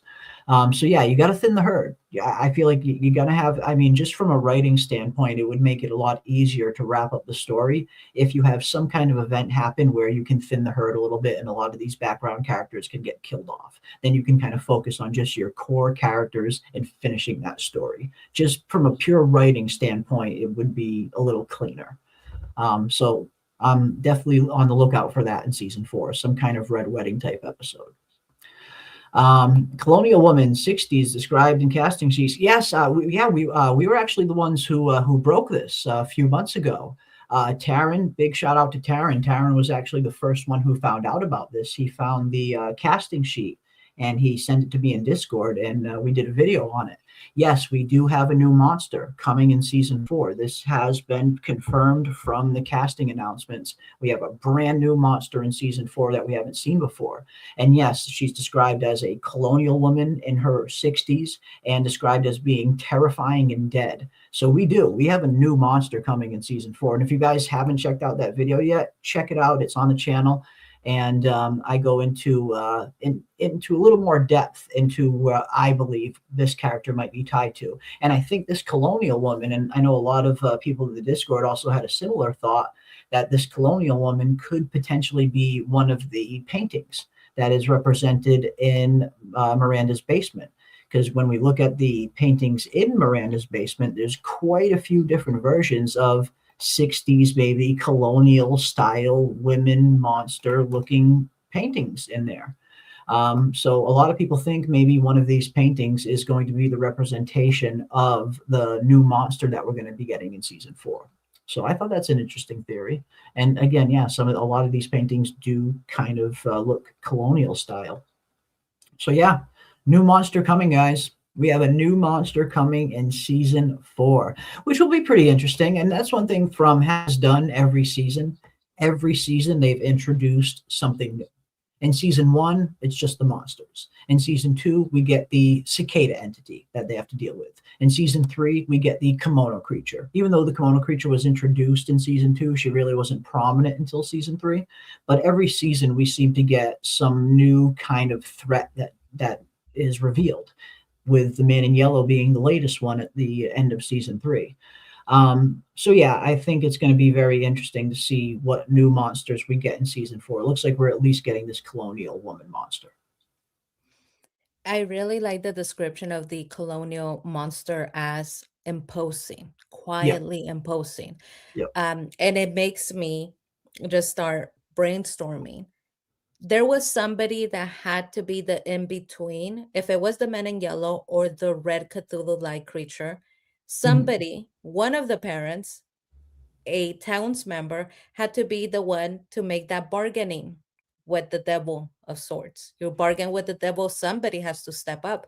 Could that have been this woman, this colonial woman? Could she have been the first one that makes this sort of deal and then gets everybody to participate, convinces all of her people that this would be a great idea, her being one of the mothers? There has to be an in between, right? So potentially that's what we're going to see. Quietly imposing tells me that she has some sort of authority, and perhaps maybe she was the one to make that direct deal. I also really love what the chat is saying. Jen, the teacher, is saying Sophia might burn down Colony House like they do in the Bible. Well, Sodom and Gomorrah, places in which things that are happening are not, because of the religion, they're not looked upon as something you should do. I could definitely see that, Jen. I like the idea, and I could see her getting to this town and saying, no wonder you're not getting out. All you do at Colony House is have wild sex parties and get high and It's drunk. full of This is debauchery and sin. Yeah. this is why God is punishing you. Yeah. Let's burn down Colony House Yeah. so that we Let's could get out burn of down here. Sodom and Gomorrah so we can be saved. And you better not turn back or you're gonna get it too. Yeah. So I really Yeah. like that idea, and it is biblically accurate, Jen. You have evidence for that. And I could see that. I could see Sophia being somebody that is religious. She literally has a Bible saying She's it super says right religious. here in the Bible, Yeah. holding this is how you get control over people. By not Mhm. saying it is I, Sophia, who speaks, but it's God. It's the word of It God is that God says. speaking through me. Yeah. Or you could read it yourself in this book. They do not have a Bible until Sophia gets there. So she has a lot of power by simply possessing the book and reading it. She could gather the townspeople and say, look, it says right here, you're not supposed to be having sex parties at Colony House and getting high all day. Yeah. Well, I mean, and the second you said she could potentially be the one burning down Colony House, Jen and you, it instantly made me think of this drawing because this was one of the drawings that we didn't really have a really good interpretation of. We see what seems to be Father Cautry's church and what almost seems to be either beams of light or fire coming out of the windows. And now I'm starting to wonder if this painting is a representation of the destruction that Sophia is going to bring into the town. Mm-hmm. Yeah, because for somebody, when you take your judgment out of it, and you just simply look at Sophia being somebody that arrives in town, being somebody that is religious, if you Mhm. give her this problem to solve, because when everybody arrives in from, you are given basically a problem to solve. And Yep. everybody tries solving it when they just get there. Yep. Everybody still has a little bit of hope that maybe they could figure it out. Jade did, Jim did, Tabitha did. So now it's Sophia's turn. It's logical that she would sit down, look at the townspeople and what is happening, and immediately say, this is the reason. It makes Mhm. perfect sense. It is very logical based on what she knows. And she has grown up in intense religion. So I think it makes perfect sense. And I would love it. It adds more credibility to my cult theory. It does. Yeah, it does. No, I like it. I like it. I like it a lot. But yeah, it's it could be very fitting.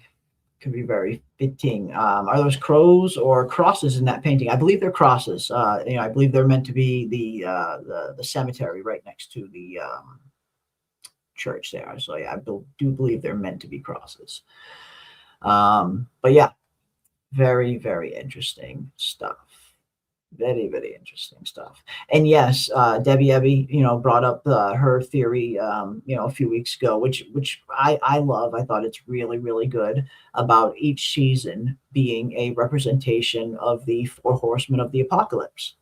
And I thought that was super, super intriguing because it does, when you look at each season, they do each kind of follow a horseman-like kind of theme, whether it's death in season 1, or pestilence in season 2, or famine in season 3. And now in season 4, we are most likely heading into war with the man in yellow showing up. So I like that. Again, that's been one of my favorite theories since I've heard it.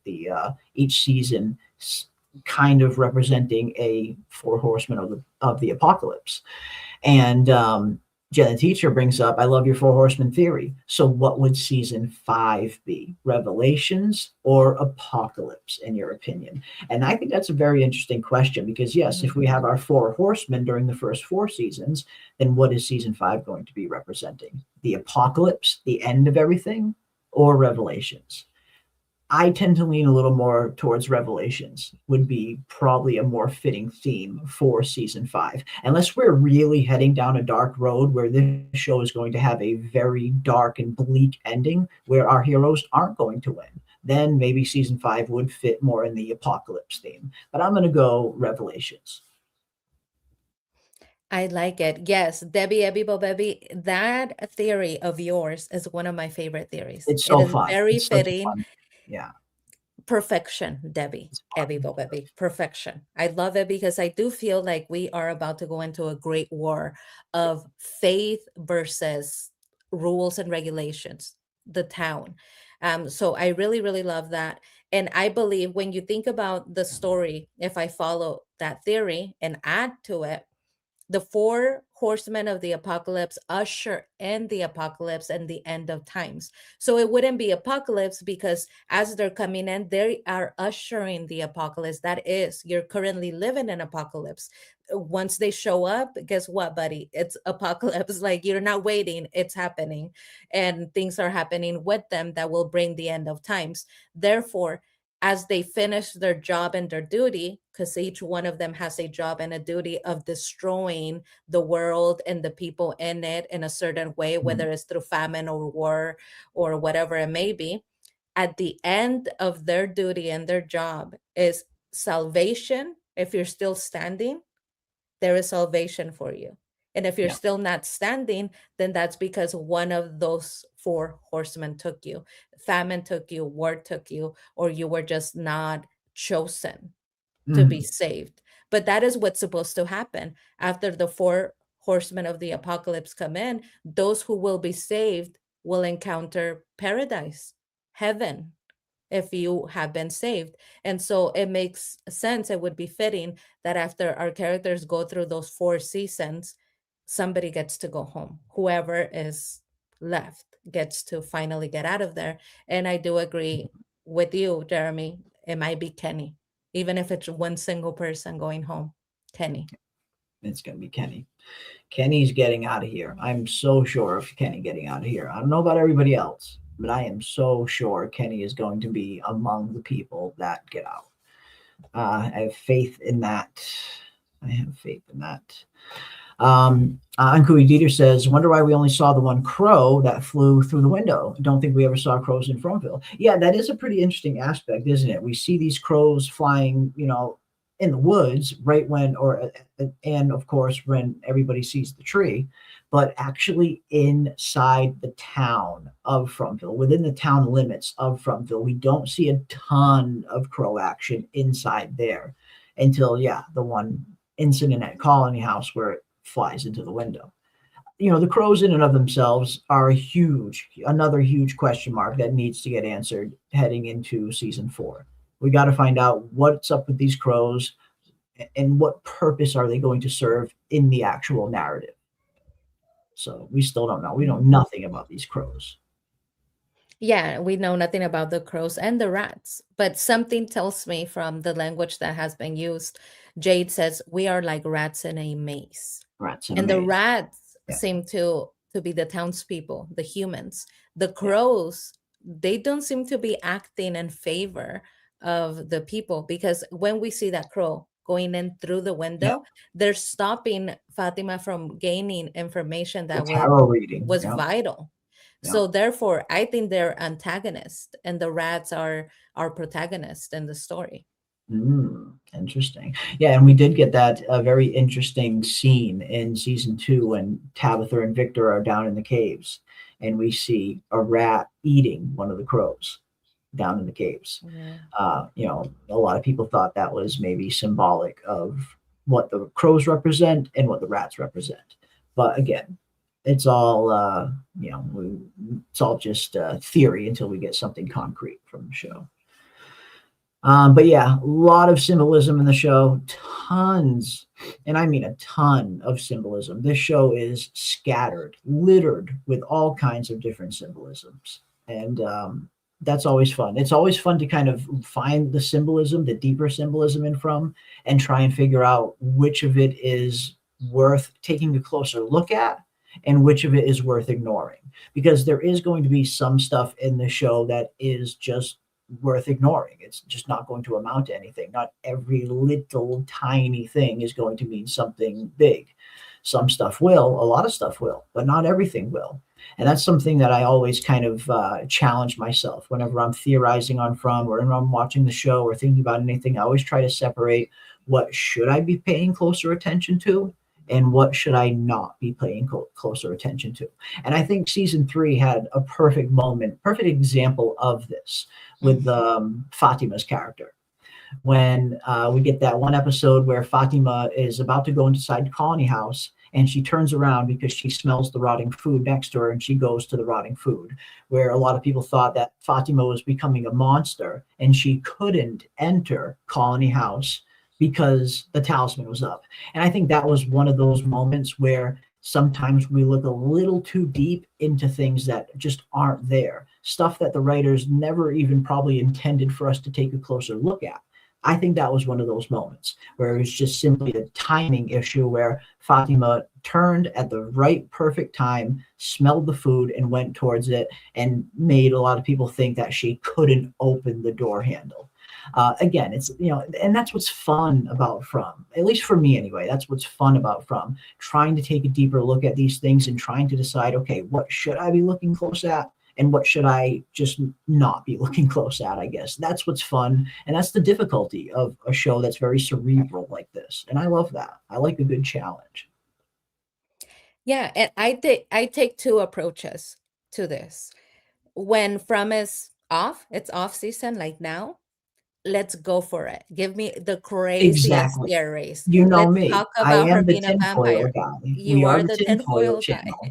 Yeah. So when it's off season, give me the craziest. The crazier, the better. Let's talk about Henry and Tabby. Like, let's talk about it all.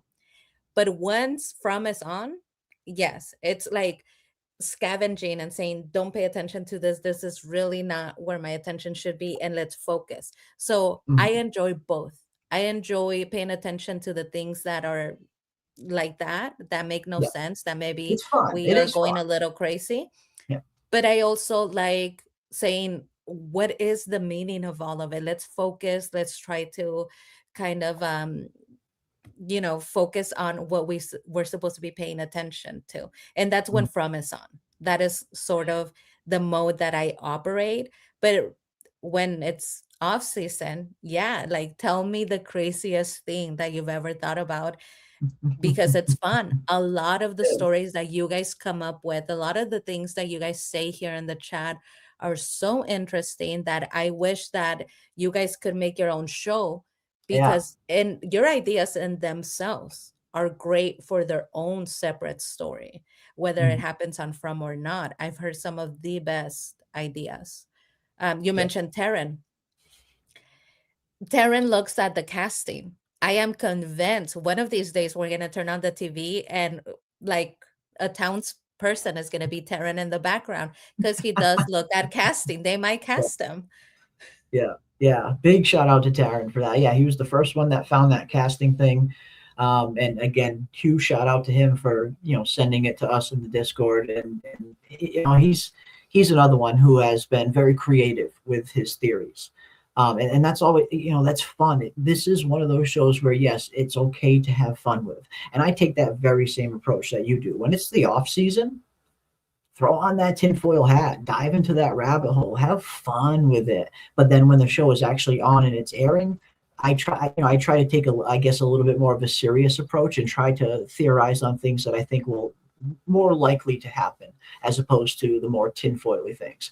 But it's fun to do both, and there's nothing wrong with either, for sure. Nothing wrong. Which reminds me, before From starts, Jeremy, we should hold the crazy tinfoil live stream that we like to do. We did that for Severance, where you come up with the most insane theory, like something so completely convoluted, something that you have no evidence for, but you want to put forth, and we just discuss them.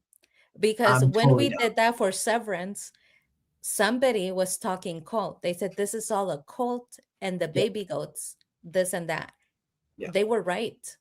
We got so the many baby goat right. theories were right. The baby goat theories were spot on with Severance. Exactly. They got so many things right. It wasn't tinfoil, it was real. So let's go ahead and do that, Jeremy. We need to do a From before it starts.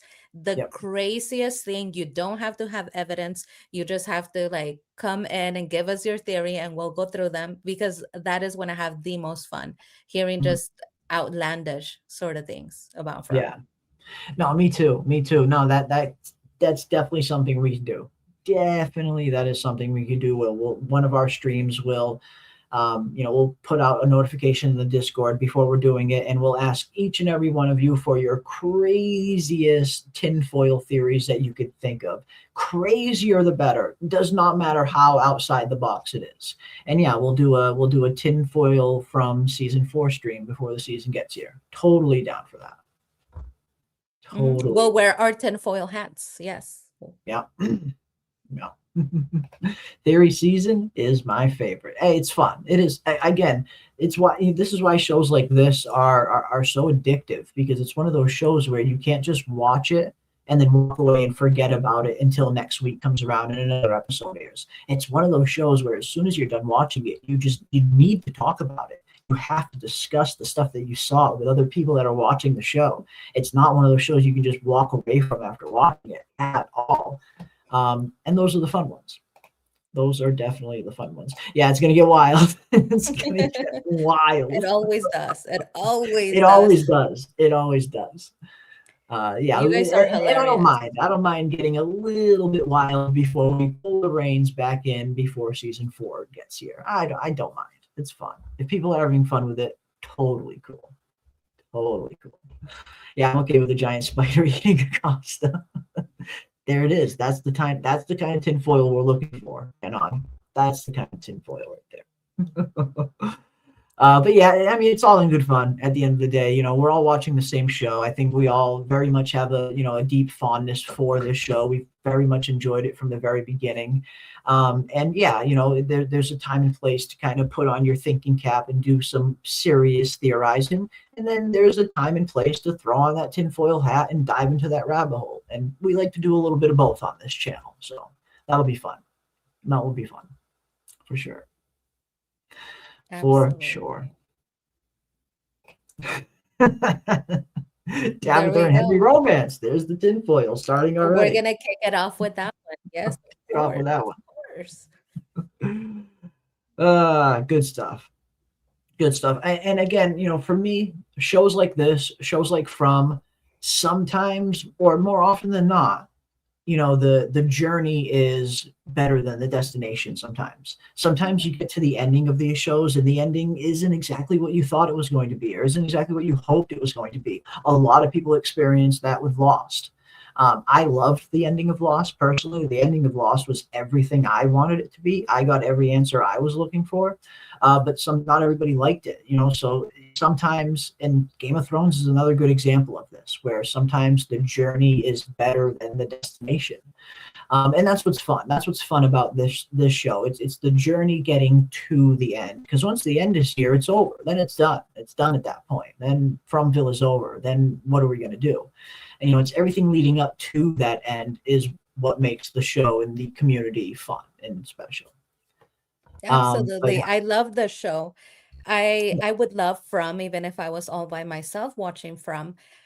But I will always look at From, once it's all said and done, as one of the best times for me in my life, because it is the community. It is all of the friends that we made, all of the fun, the hours of discussing 1 hour show and having a 5-10 minute, 5-10 hour discussion about a 1 hour show, and just like talking about it over and over. The friends that I've met in the community that we created about the show, this is the best part. Yes, the show is great. It's amazing, and I would love it regardless. But it's all of you, everybody that we met covering it. And I mean, I met my love Jeremy, but all of you guys and all of the friends that we made, this is the best part. The show is awesome. It is. But you guys are the best part. It is. I love the show. Love watching the show, but I would not I wouldn't like watching the show nearly as much if it wasn't for everybody that I met. It's the community aspect that has made this super fun. Because yes, even though From will come to an end one day, this community will always be here, and we'll always be diving into tons of other shows that hopefully you guys join us for. And yeah, it's the community aspect that's been fun. And I know Big X, we're getting sappy up here, aren't we? But no, I am super grateful for the Fromily, the Fromaholics, as it were, as I like to call them, the From villains. I like the And I From, like to call it the From cult. I'm the telling you, From. cult all the There it way.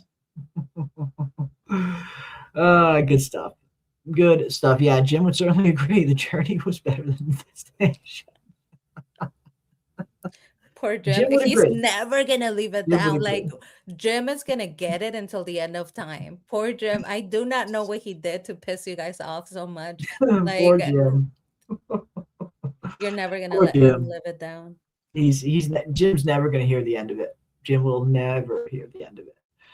But yeah, no, it's been super fun. I can't wait for season 4 to get here. I can't believe it's almost here, guys. We are less than 2 months away now from season 4 getting here. It is closer and closer now, and we're going to be here every single week, going super deep into all of this stuff.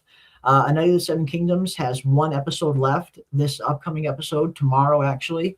And after that's over, we'll be moving our From streams back to Sundays like we usually do. We usually always go live every Sunday. The only reason why we've been doing it on Friday or Saturday is because the Night of the Seven Kingdoms is on Sunday right now. But that ends tomorrow, and that will mean our From Sundays will be returning. We'll be going live every Sunday night, diving into all things From, leading up into season 4. And then, of course, once season 4 gets here, you guys know the deal. We're going to be doing everything, our watch parties, our pregame shows, our live after shows, our live discussions, our live call-in shows where we drop the link in the chat and you guys can pop up on here and panel with us and talk From with us if you want. We're going to be doing it all, just like we always do. Tons of watch parties, the whole shebang. And I look forward to it. Cannot wait to dive into this next chapter of From season 4 and see what the beginning of the end is going to look like. Absolutely, the beginning of the end. And I do like that Walt Santec 6881 punishment for backing out of the first deal with the entity. Ooh, yes. Could be. Could be. I mean, we're all assuming that they were promised immortality and that maybe they were tricked and that the immortality they got wasn't the immortality that they thought they were going to get. But yeah, what if there was a little bit more going on there? What if the parents backed out of the deal in the last moment and they got cursed into becoming these monsters and didn't get their immortality? That's an interesting one, Wall Saint Tech. I like that. I like that.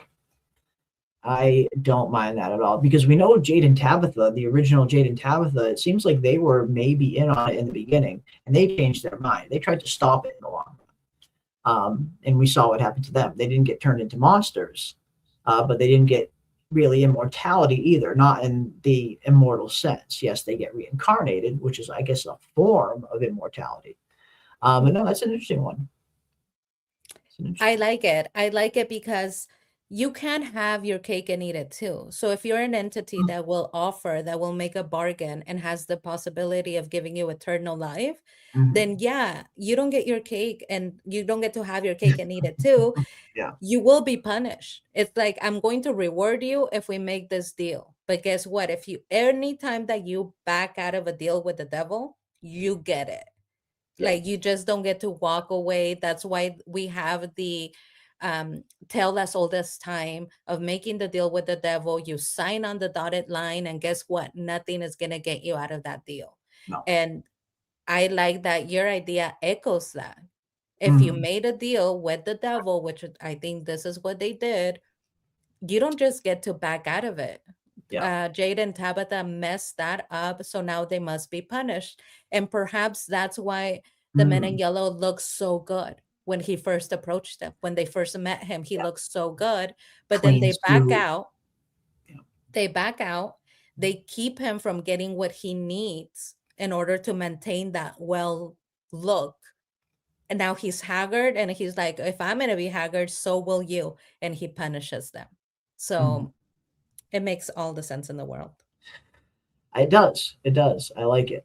I like it because we do need an answer for that. Why Miranda painted him looking very clean cut and his hair was black. His hair wasn't even gray in Miranda's vision when Miranda saw him, when Miranda painted him. He certainly wasn't that old. But we see him on the show now. He's older. His suit's a mess. He's all disheveled. So yeah, no, I think that's an interesting explanation as to why that is. So good stuff. And thank you so much, Wall St. Tech, for the 567. Thank you. Thank you, my friend. But yeah, from season 4, guys, is going to be, I think it's going to be wild. I think it's going to be pretty insane. I definitely think it's going to be the darkest season that we have gotten yet. We are at the beginning of the end officially, which means shit is going to get bad.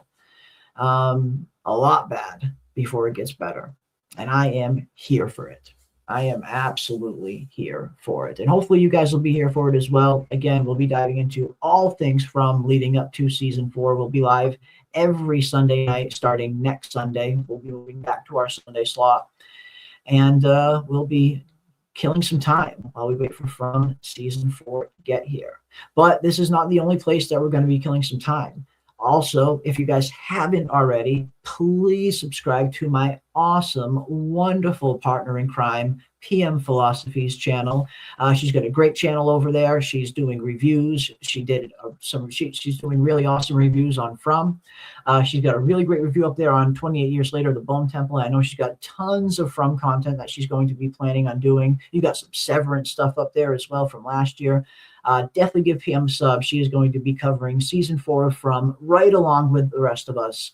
And we want to get her channel up to 1,000 subs as quickly as we possibly can. So if you guys have not subbed to PM already, get over there, give her a sub, check out some of her content, and support another member of the Fromily. You can find a link to her channel in the description of this live stream. So yeah, PM, you ready? You ready to dive into season 4 as a content creator? Absolutely. You're a natural. And I love. You're a natural. You're great. You're great. That means a lot. No, you And are. he You're might great. just be saying that, right? But No. Anyone who has seen PM, anyone who has seen PM's From season 4 teaser trailer breakdown video, you guys know what I'm talking about. She's a natural. well, Jeremy, you are so nice. You're so nice to me. But I do like what you said about us killing time while we wait for Gotta From. kill some time, right? We gotta kill some time while Gotta we kill wait some for time. From season 4 to kill our favorite characters off. Absolutely. Mhm. I Oh, mean, so, you guys yeah, are some so of these sweet. characters. Yeah, the chat's the best. We get the best freaking chat. Best freaking chat in the world. And yeah, we love going live and diving into all of this stuff with you guys. And this is always a blast for us, especially right now. Sometimes this is some of the only escapism I get right now with all the stuff that's going on in my personal life. So I do very much appreciate hanging out with everybody and doing these streams. It's a little bit of a respite from everything else that's going on. So very much appreciate each and every one of you. So appreciative to my awesome, wonderful co-host and partner in crime, PM Philosophy. And yeah, if you guys have not already, definitely get over there, give her a sub, and check out her From season 4 teaser trailer breakdown, and be on the lookout for the future content that she'll be doing on her channel. But yeah, there we have it, folks. From season 4 is coming. It is getting here. We are getting closer and closer now, less than 2 months away. And we will be here every week diving into all things season 4 until season 4 actually gets here. Big thank you. And of course, big thank you for all of the support that you guys have been showing the channel lately. Between the Song of Ice and Fire streams and the From streams we've been doing lately, we've been getting so much support. And I can't thank each and every one of you enough. It really does mean the world to us. And yeah, we'll be here. We will be here every week diving into all of the shenanigans. So until next time, stay safe out there, ladies and gents. Keep an eye out on the Discord. I will be putting a post in there pretty soon. If not tonight, then maybe tomorrow, where I'll be asking everyone for your wildest and craziest tinfoil theories pertaining to From that we will be reading on our next From live stream. So be on the lookout for that. Keep those tinfoil hats on, folks, and we will see you on the next one. Cheers.